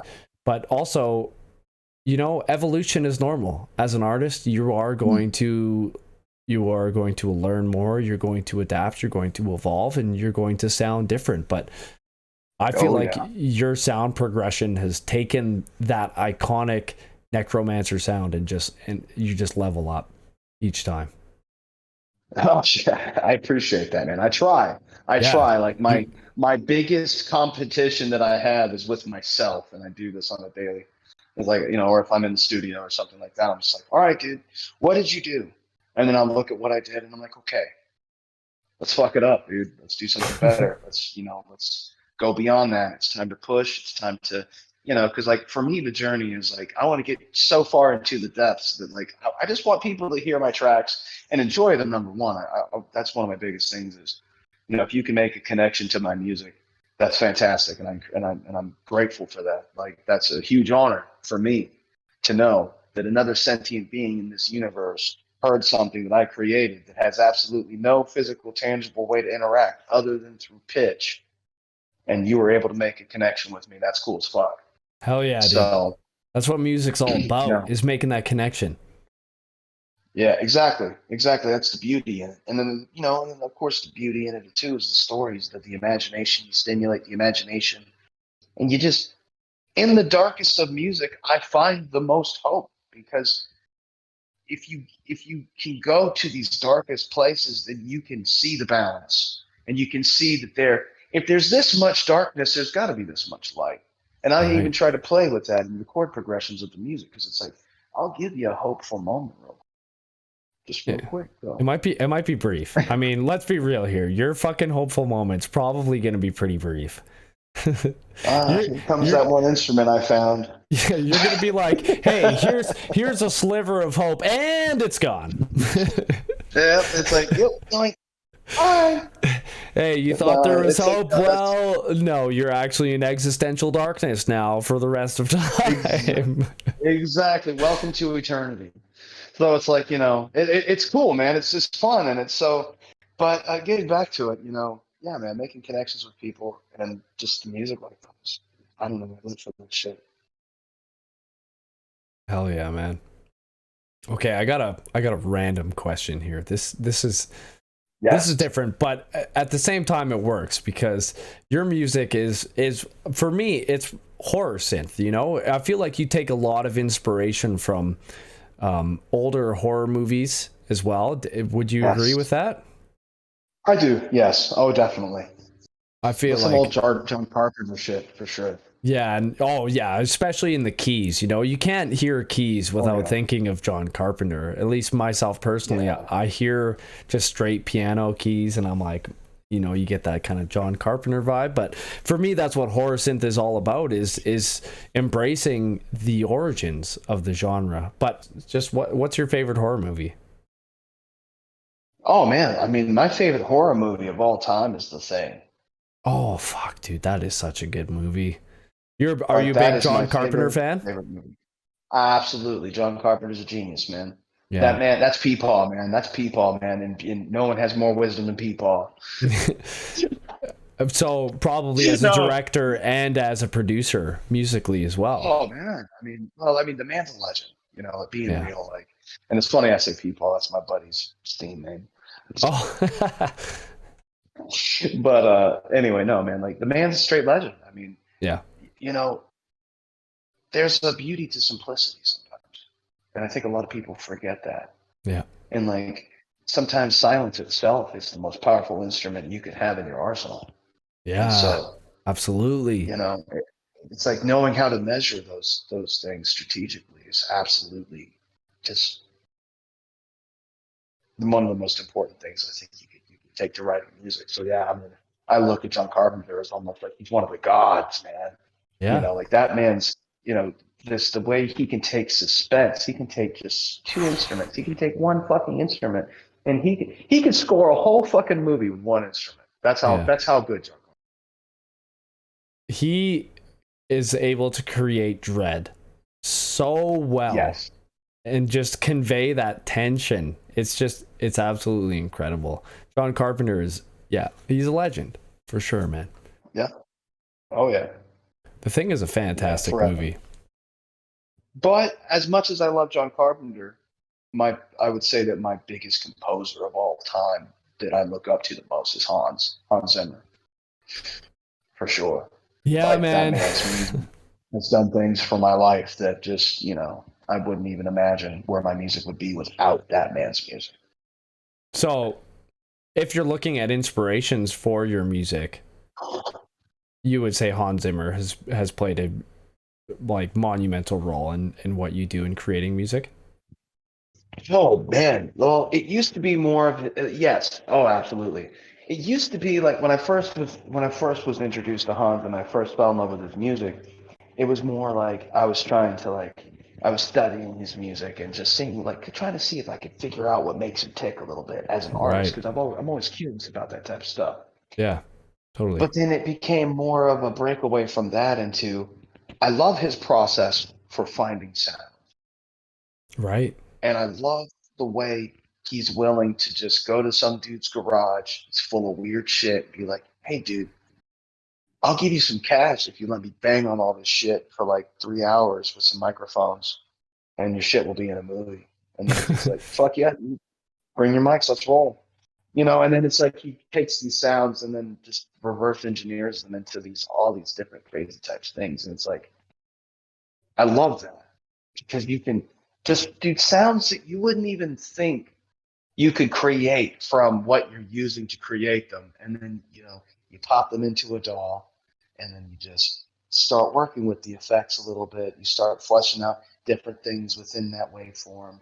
You look for certain key strengths that maybe will define what that sound will become. And you create something that's just so fucking unreal. And it has an organicness to it because it was, you mic'd it yourself. Like it was created on Earth, in Earth's atmosphere, captured by a microphone in high quality, and then reworked into something really fucking huge. I love that. That's really cool, man. I actually didn't know that about Hans Zimmer, that he would kind of take inanimate objects and create sounds. It sounds like he's more of a sound engineer than just a composer. Oh, and I can't speak for the man, but I think he might agree with you. He'd probably Yeah. say, "Oh, absolutely." There's The man's a scientist. yeah, there's that really cool instrument. I don't know what it's called, but a lot of like horror composers, or there's a video on YouTube of this guy who creates horror scores, and he's got this interesting instrument where he just makes these jarring sounds and these scary ambient noises with this fucking weird instrument.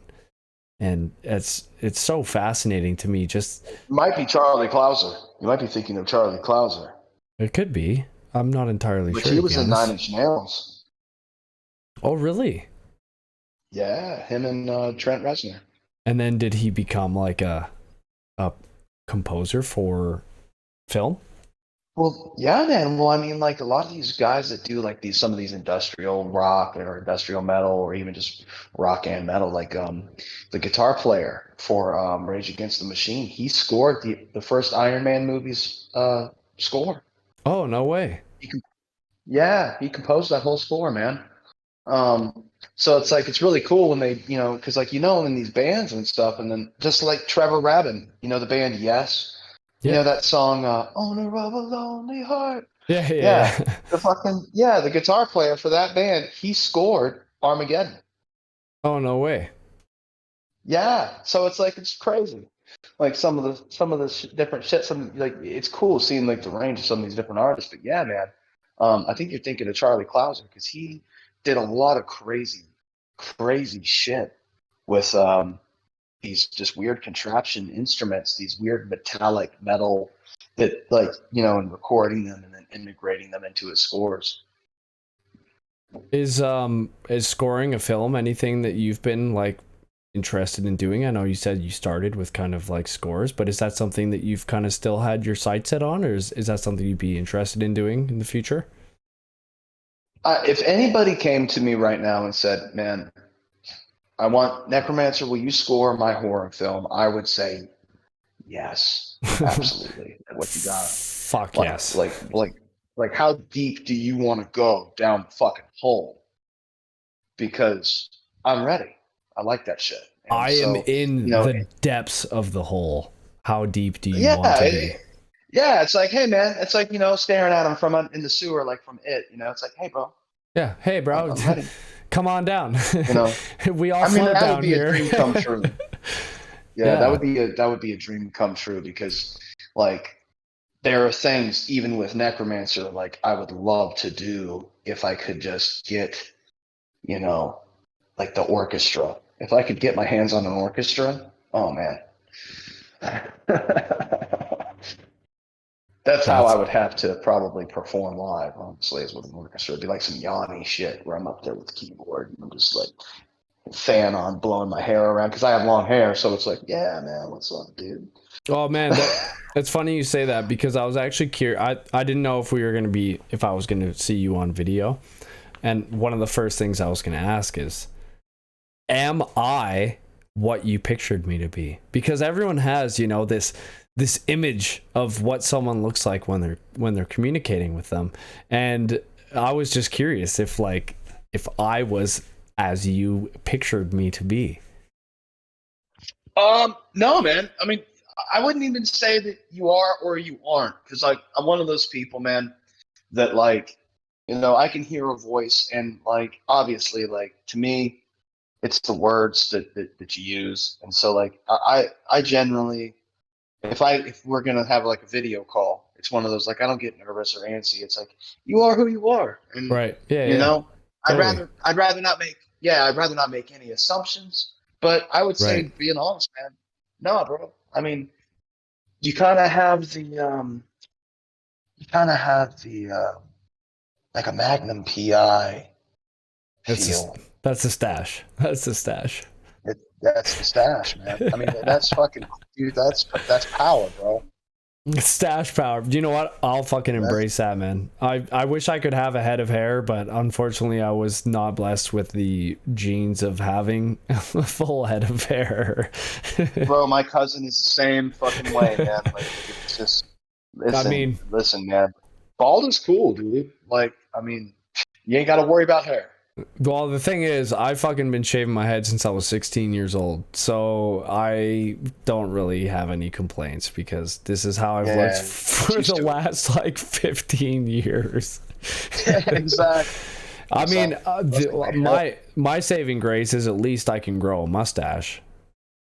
Oh, bro, absolutely, man, That's absolutely. it. It takes a certain kind of man to sport a mustache Yeah, you're because not not every wrong. You're man not can wrong. sport a mustache. Like, Yeah. there's a difference between like you looking like Magnum PI and then you looking like what was that old sitcom, Earl? Uh, fuck.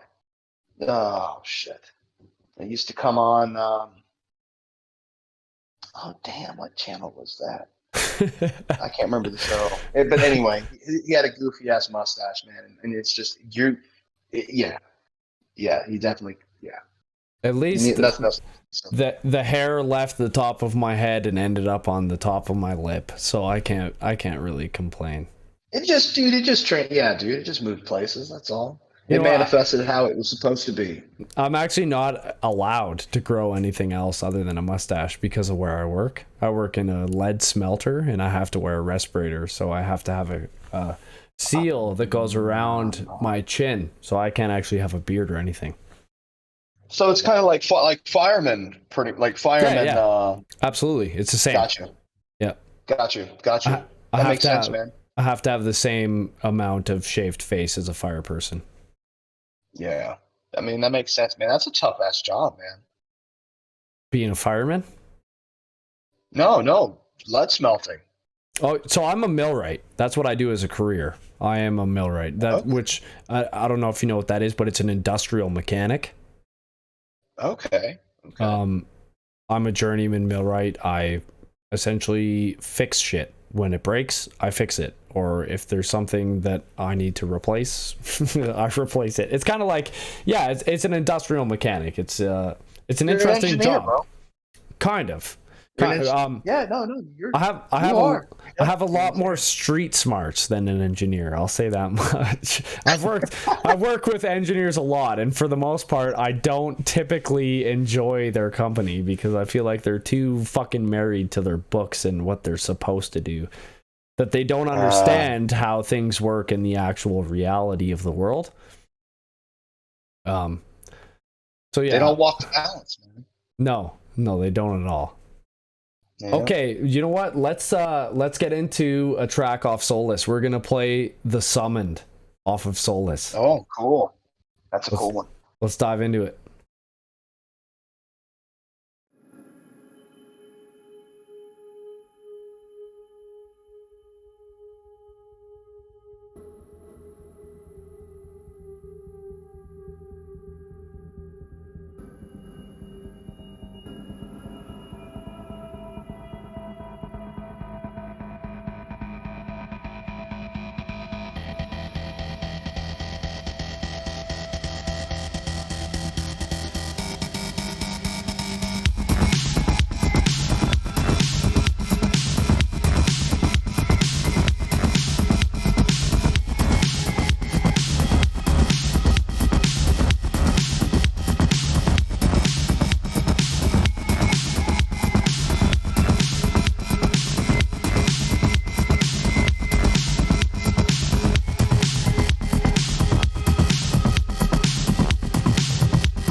All right.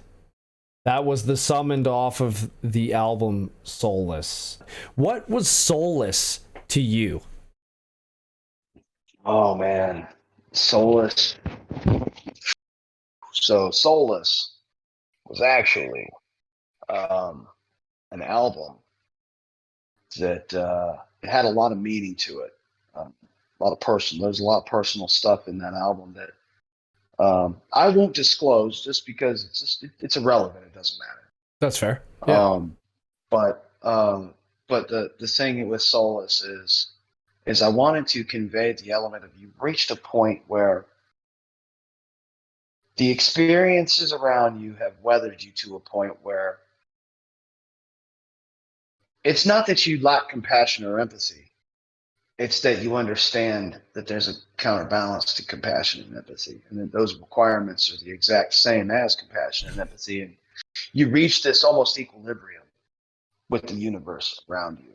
And so, in essence, it's almost as if you're soulless. Right. And so, with Necromancer being the being that he is, like he's this immortal being. I mean, there's some lore that has yet to come out, but in that lore, I mean, it states like this being's been around for, I mean, multiple universes and like its timeline's incomprehensible.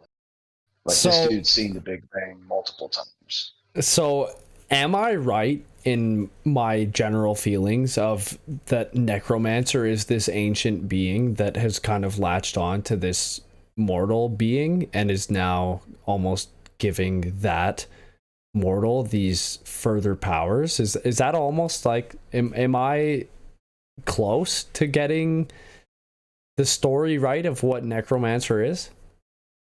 So what Necromancer is Necromancer is a spacefaring bone lord. That's how I pretty much describe Necromancer as a spacefaring bone lord. Um, that the cover that you see with Necromancer on it, with that armor and that cloak, um, that's a suit. Then there's nothing in there. That's he's like it's almost like a lich. That suit is his phylactery. His soul is attached to that suit, but his power that suit allows his power to be expressed upon outer world. That's fucking cool, man. I love the thought that And you've so put like, into that. oh shit, man. Well, I mean, it sounded cool because it's like I mean, if he controls like armies of undead and can really, if he can just appear in front of you and take your soul straight from the fucking body, I mean, it would make sense that he has like the ability to manipulate his soul to the suit that he wears, Right. which is funny because my in my track listings for my music, I don't mind saying this because it doesn't really divulge anything. Not that I'm worried about that, but basically, like some elements of how I name my buses for my tracks are simply like elements of like Necromancer itself. So like some of my rhythmic basses and stuff. Those are the suit. That's the suit. You know. So like when you're hearing a Necromancer track, like all these elements that are different elements of Necromancer add together to give you the entire thing. Man, that is fucking such a cool way of putting it. I never thought of that these different sounds, and like I said to you before, you have an iconic sound. You know when you hear a Necromancer track because of that iconic sound. I'd never thought of it in terms of breaking it down to this is part of the immortal being that is Necromancer. These sounds comprise Necromancer. That's really fucking cool. Right. Like there's like the big heavy basses that come in those almost like a Hans Zimmer brass section. Wow. Right. So those big heavy sections that come in, like I call that the crucible, which is Right. Necromancer's ship. The So it's like Crucible. when you hear that sound, that's the sound of Necromancer's ship hitting your fucking atmosphere. You're about to die. Oh, dude. What about that, like, da da da da da da? I don't know how to do that That's the sound, but suit. That's the suit. that's the suit. That's the suit. That is the suit. That is Necromancer's suit. There are some other bases that I've added here and there that maybe like different things. Like there's the respirator of the suit, which is that really low. There's also what I call Law and Order SVU, which is the fucking that really the really heavy impact that has echo to it. That's yeah, dude. If you play that a little bit like an octave or so higher up, it's hilarious. It sounds It's just like stories. it sounds like the dong. Exactly. And I love that. So that's what I call it. It's my Law and Order SVU. Oh, dude, And that's fucking awesome. but when you play it really low on the register, the way it echoes, it's almost like this earth shattering. When you're just like, Jesus, dude. Like so it's like cool, and then you pair that with other impacts, and it sounds really fun, and you get really cool effects from it. But yeah, these different elements, that make up like Necromancer, and then obviously with each new album that I work on, I add new instruments. So now, and some of those instruments stay. Like there's an instrument that has been with me since EP1. Yeah, and that's what probably I heard on Necromancer's theme, which would have been the suit. Yes, you definitely heard the suit in Necromancer's theme. You Yeah. definitely heard the suit in that. And I think that's when the suit was like, shit, man, like maybe one or two instruments. Like now it's like fucking 12, 13. Oh shit. Because it's like, well, I mean, I like to take different types of sounds, and like some of these sounds I've sampled, some of them I find and they're cool sounding, but then I'm like, you get in there with the fucking wrench and you just start turning shit. And Yep. then you start creating new sounds, and then you resample those sounds, and then I like to stack those sounds and balance those sounds between each other, because sometimes some certain sounds, man, they have this breathability, they have this, like, I look at it like it's a sonic landscape, and I'm terraforming it with the sounds that I'm creating. So it's like, do I want a valley here, or do I want a nice lush plateau like region here with maybe some sloping mountains to as your ground floor, on the outskirts of the sonic space? How do I want this sound to come across? Do I want it airy? Do I want to create more sky, or do I want more land? Right. So it's like, yeah, it allows you, like, that's how I look at like the design of the soundscape that is my tracks. But my biggest thing being, I want to convey space. How do you convey space when you're working in a sonic space that's enclosed? And so then the question becomes, how big can I make the sounds? So that's where I've been at most recently, is how big can I make these sounds so that it just crushes you like beneath such weight that you just don't understand. Which Man, Abyss was all right with that. well, it's awesome to hear like your reasoning and the sounds that you're creating and how you feel about them, because like I said before, that I always thought of space and I didn't know if I was wrong when I was thinking of space. Oh, you're right, man. You're Every definitely right. time I was listening to your music, I was just getting this imagery of space, and just hearing that from you, it's really cool to hear how well you conveyed that, because me being receptive to go where your music took me, it was always in the space, man. So it's just really That's cool. awesome. Really cool to hear That's so cool. that's actually intentional. Man, and that makes me so happy, because that tells me that I'm on the right track. Because like when I get this feedback from you guys, when you guys listen to my shit, it's like, and you let me know what's going on, I'm able to get an idea as to if what I'm doing is working in such a way. Like, the feeling that I'm trying to convey, whether it be melodically or rhythmically, does it come across to you in the way that I'm intending it to? Right. And so Yeah. like so if you guys come back to me and say, yeah, dude, I'm in fucking space right now. Hell yes. Yeah, man, It's I'm in perfect. space with some evil relic that's taking control of my mind and making me murder people. That's basically what I said to you when Yes. you sent me that one track.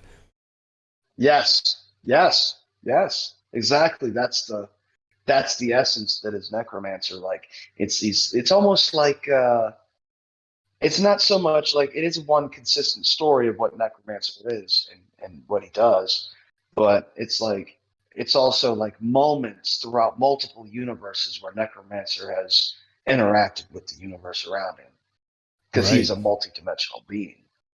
So, do you have inspirations or just ideas of where Necromancer came from? Was there anything that inspired you to build like the idea of Necromancer? Were you inspired by anything in particular? So there was a question I was asked, and this question was, if when you die, if you didn't go to heaven or hell, what would you do? And so I answered that question with basically what is the story of Necromancer. Yeah, I'd be pure energy. I would leave this planet. I would go out into the far reaches of space. I would find myself a highly advanced civilization. I would have them build me a suit capable of attaching the soul to it via some kind of energy transfer system or whatever. Start an occult religion on this planet for multiple thousands of years, because since I'm pure energy, I no longer experience time. Right. And then I just have them cultivate, do what they got to do, and then I would just consume their world and move on, and then I'm ready to roll. Like, I'd have them basically finish my shit, and here we go. Like, that's like, I mean, like that's honestly like it sounds terrible. It's like, oh, so you basically like just become a fucking world-ending being. It's like, yeah.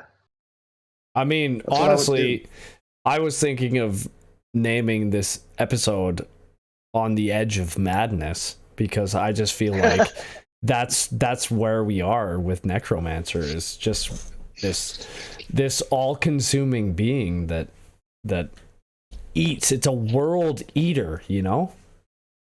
Yes, absolutely. I mean, and that is the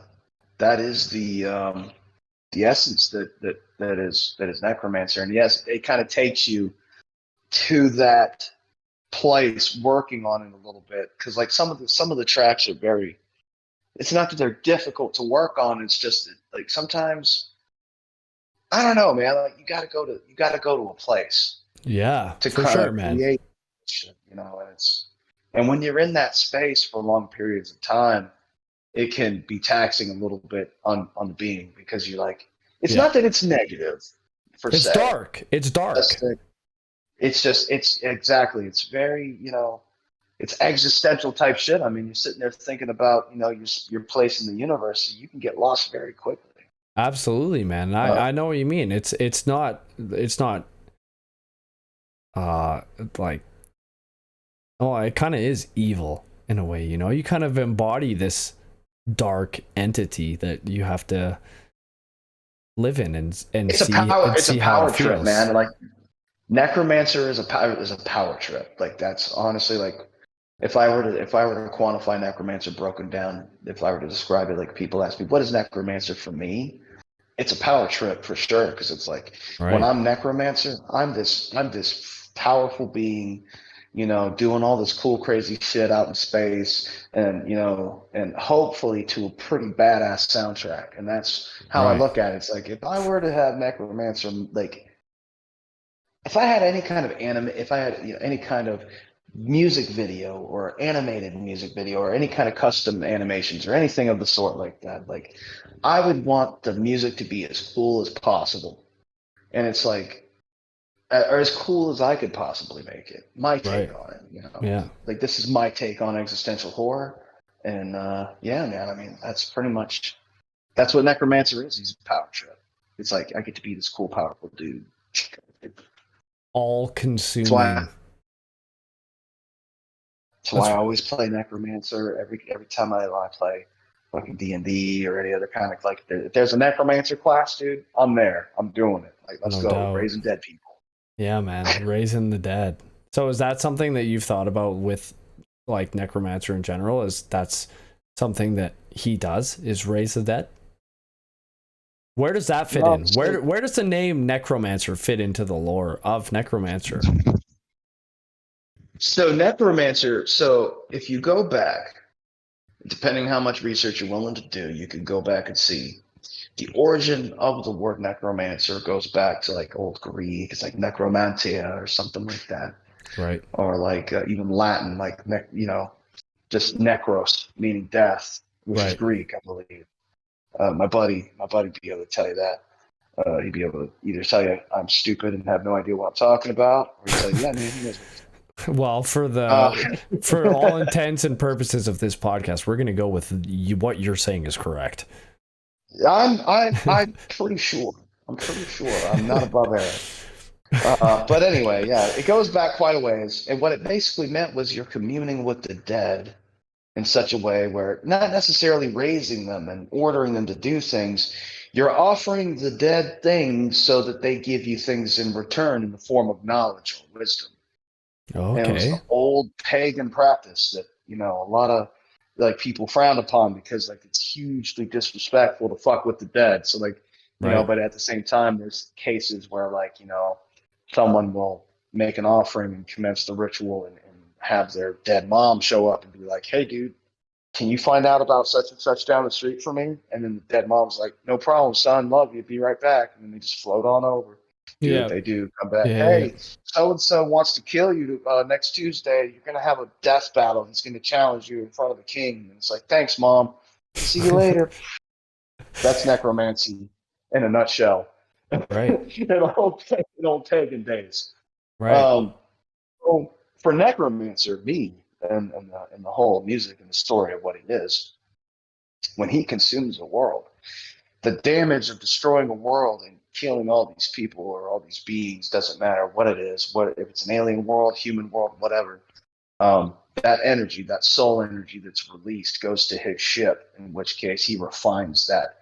The track "Forbidden Sun" is actually the name of his engine that he uses Fuck to yeah. On the convert these Crucible. souls aboard the Crucible. Yes. Hell yeah.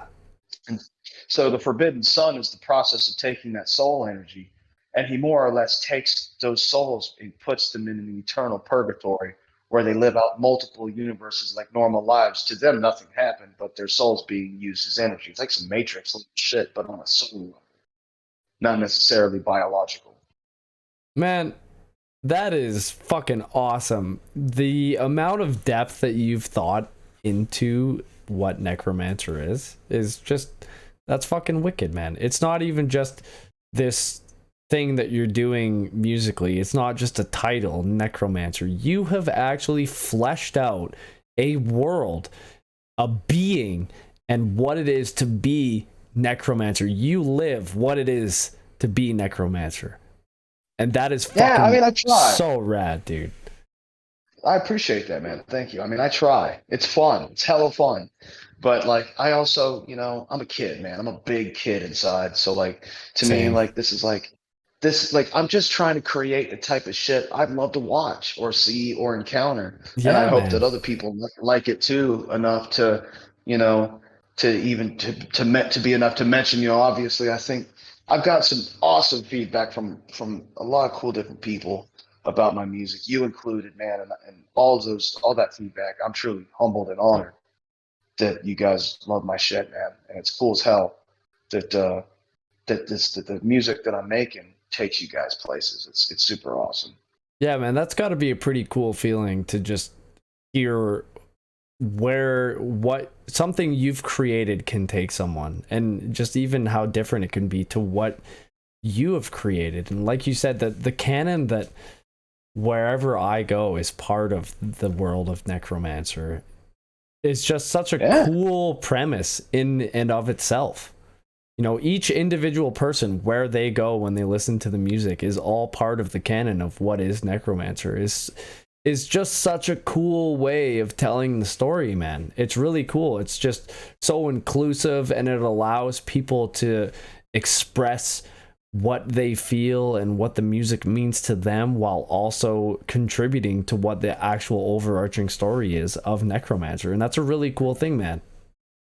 yeah. It's a self-fulfilling thing where like, as long as there's interaction and people are listening to the music or enjoying it, and it's actually taking them places or giving them thoughts and create and ideas, then that those universes are it keeps on going and going and going off and into eternity. I have no idea where it'll end up, but that's cool as shit.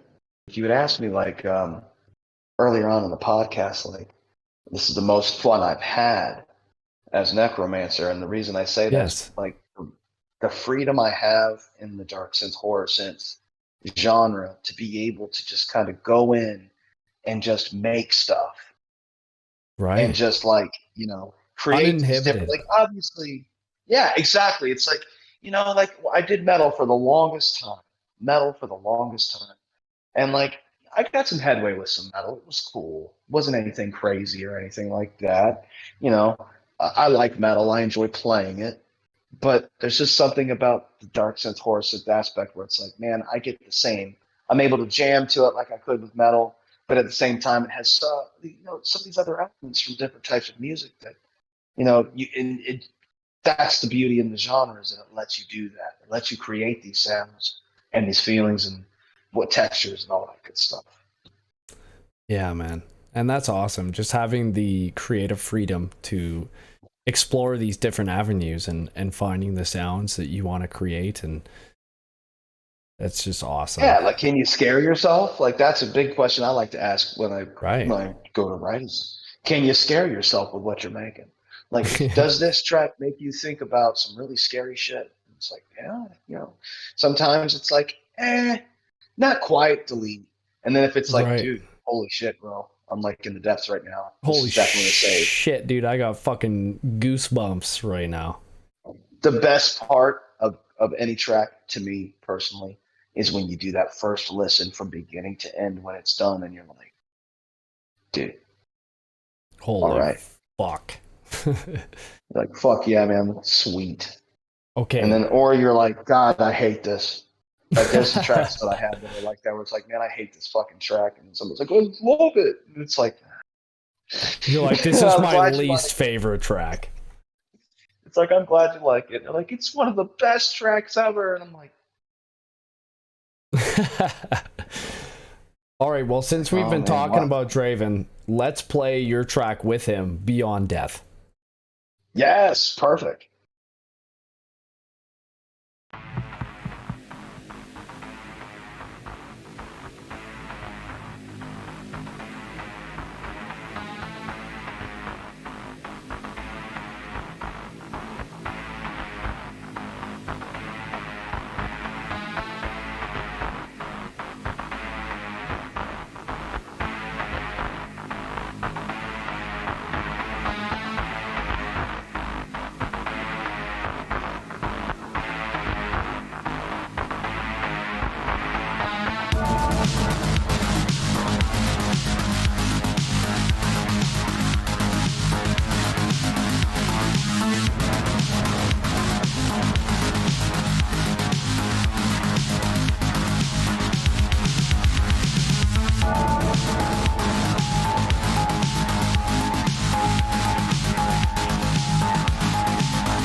Okay, that was Beyond Death off of Abyss with Draven, who has had an impact on your music making, which is super rad to hear, man.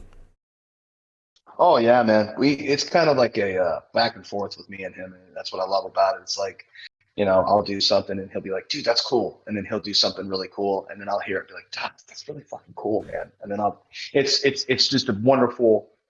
It's the healthiest type of evolution I think music can even remotely get close to, hopefully, and that's what we're trying to promote with our music within horror, since with like Ecto Plague and couple of other Oh, guys that have hell been yeah. coming into the horror synth fold, where we want to promote really healthy, awesome music.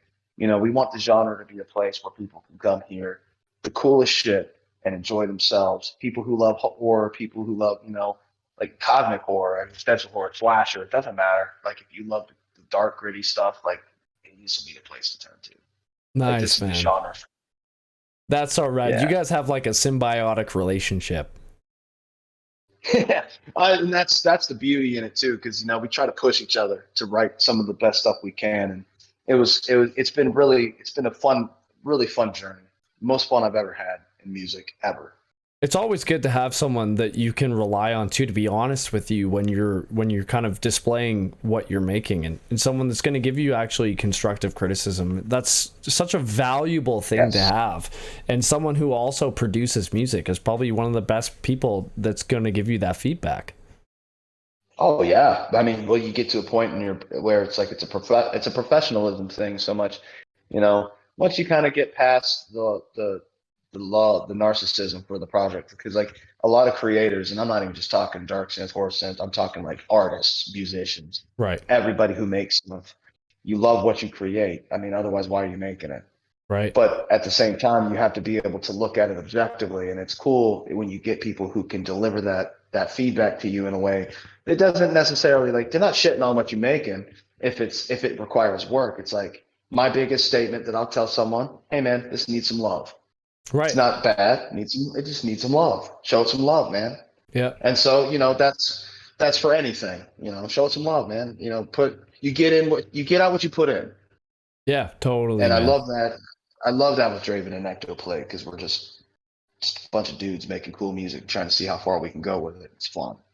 Hell yeah, man. And on that vein, is there anyone else that you would like to collaborate with that you have not yet made anything with? Hmm. Is there any artist that you're like, oh, I would love to work with them? Or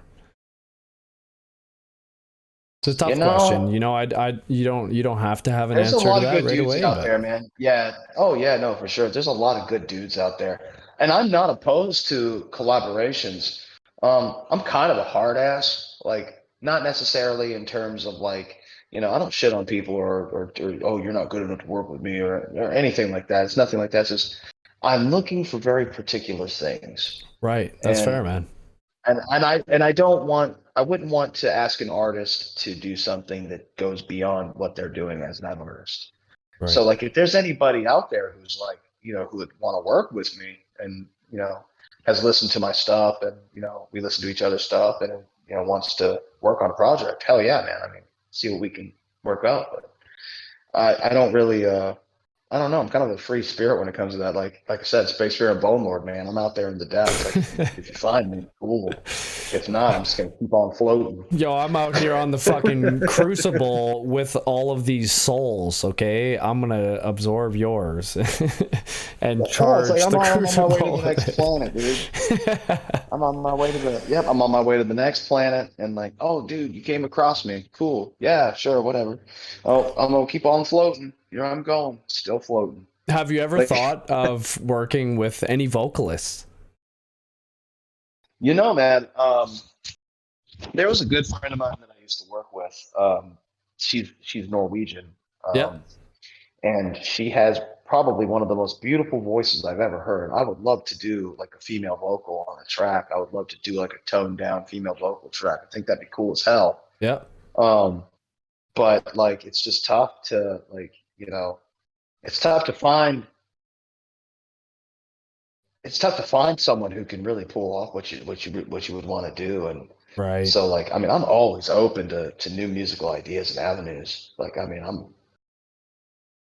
there's lots of sounds to be found and lots of cool tracks to be made, you know. Yeah, totally, man. So, but yeah, I would love to do a vocal track. I mean, I don't normally mess with vocals too much. I don't normally care for vocal tracks too much. Yeah. But like Yeah.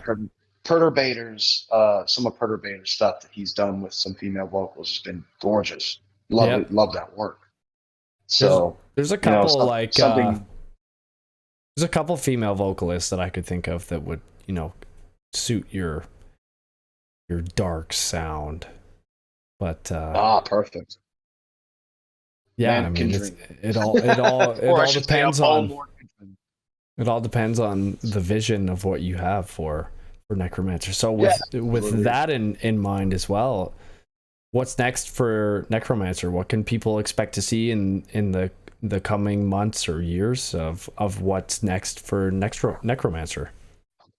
So that's an exciting question, man, because next year some big stuff's definitely on the way.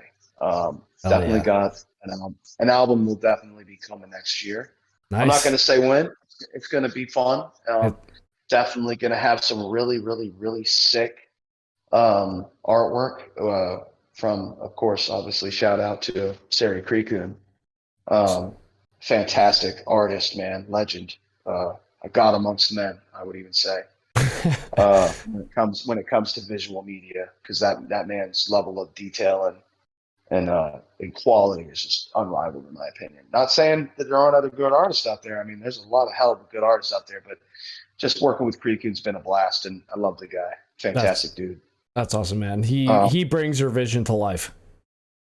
oh yeah, absolutely, man, absolutely. What he's done for Necromancer is just that's an oath that could never be fulfilled in this, at least not in one universe anyway. Well, good thing Necromancer has many to refill that oath. Oh yeah, man. I mean, you keep on trucking, bro. It's like, oh, here we go again. Round three, round four, round five. But no, man. No, what's next for Necromancer, though, man? Got some new music coming next year. I'm hopefully going to be doing I had plans for trying to do a physical release Oh for this shit. next album. Are you Yes. what are you Uh, thinking for physicals? um, vinyls are expensive, so probably not vinyls, but definitely digipacks.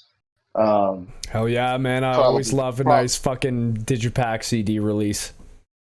yeah. So that'll be cool.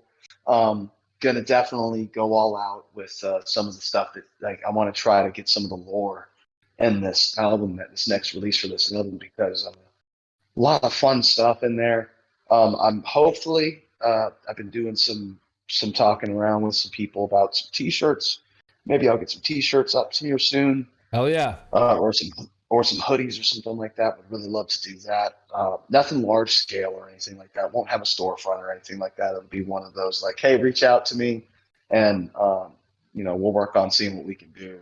Oh, it looks But rad too. It looks like you can also even just incorporate that into your Bandcamp. There's the merch part of yes, Bandcamp as exactly, well, so exactly. you can get that That's t-shirts and hoodies and stuff yeah, on the Bandcamp. perfect. And that's definitely probably one of the avenues I would take, because I like Bandcamp. Bandcamp's been good to me, and I like Bandcamp. It puts you in direct contact with the artist. It's cool. Yeah, man. That's Fucking pretty much right. it, though. I mean, outside of that, man, just working on music, and there will definitely be some singles from the album that will be coming out. I won't say when, but they will be coming out in the near future. Um, and so that'll be fun. And I know I can't wait to see what people think about it. Just I want to give people some time to really chill on what's already out there as far as the Necromancer universe goes, because there's a hell of a lot of music, and I understand that There is. not a lot of people have the time to just sit there and just binge listen. I know me personally, I can't do that. That's fair. I've listened to all of your discography and we didn't even talk about all of it. And there's some stuff I wanted to talk about, but that's okay. Hey man, oh man, I appreciate that, and man, you put in the time. Like that's much love to you, man. Much respect, because like that's some of those older albums, man. There's some tracks on there that seem to go on forever. Not that it's necessarily a bad thing, but Dude, they I just I they gotta say, stretch. I really liked EP3. It seemed like you had this like gothic church, you just like grasped onto this theme, and I just loved how it carried through the whole album. That I fucking loved EP3. I thought it was really cool, and you just grabbed this theme and you carried it through the whole album, and I thought it worked really well. That was something I wanted to say just about EP3, because I actually really enjoyed EP3. That's my brother's favorite EP of the original EP. Like he loves EP3, and so like EP3 was fun, man, because like I use a lot of orchestral stuff in EP3.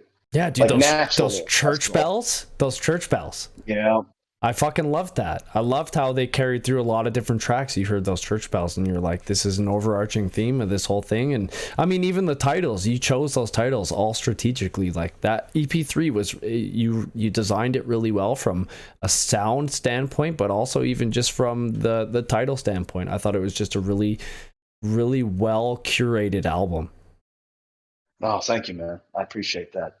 I strive, man. I strive to, I hope the stories that I tell are interesting. Like that's my biggest thing, is I want people to really be able to take something from a story, like, and if you can, like, those are the ones you remember, I feel, are those stories that you actually take something from and you're like, man, like there was some fucking depth to that. Like that's cool. Like I like stuff like that. Absolutely. So I try to do that for other people. If my track can help someone through a tough time, or if they want to turn my track on because they really like the sound that it has and it just puts them in this really cool place, or they just love going into the darkness, fuck yeah, man. Safe journeys to you. Yeah, man. And that's, like I said, like for me, music is a form of meditation, and your music has definitely fit into that bill. I've listened to your music a lot and found myself in a lot of dark and interesting places that I'm grateful to be in. It's just always an experience, man. So it's thank you, man. I think when people allow themselves to listen, they're going to be super happy with the places that it takes them. Oh man, I hope so. So signing off here, let people know where they can find you. Social media, where are you at? Social media, the best place to find me is probably going to be Instagram at Necromancer Official. Pretty much, simple to find me on there. There's also Linktree. I do have Linktree. Okay. And that Linktree is on my Instagram, so that'll take you to my YouTube. That'll take you everywhere you need to go. If anybody actually needs to reach out to me, shoot me a message on Instagram on my Necromancer Official is the best way to do it. And then I'll just respond as soon as I'm able to do so. Thanks so much, man, for coming on the show with me. This has been a blast. This has been a ton of fun to record this one. Oh man, thanks for having me, brother. Thanks for having me, man. It's been a hell of a good time. I appreciate it, man. To everyone who made it to the end, there's no after credits scene.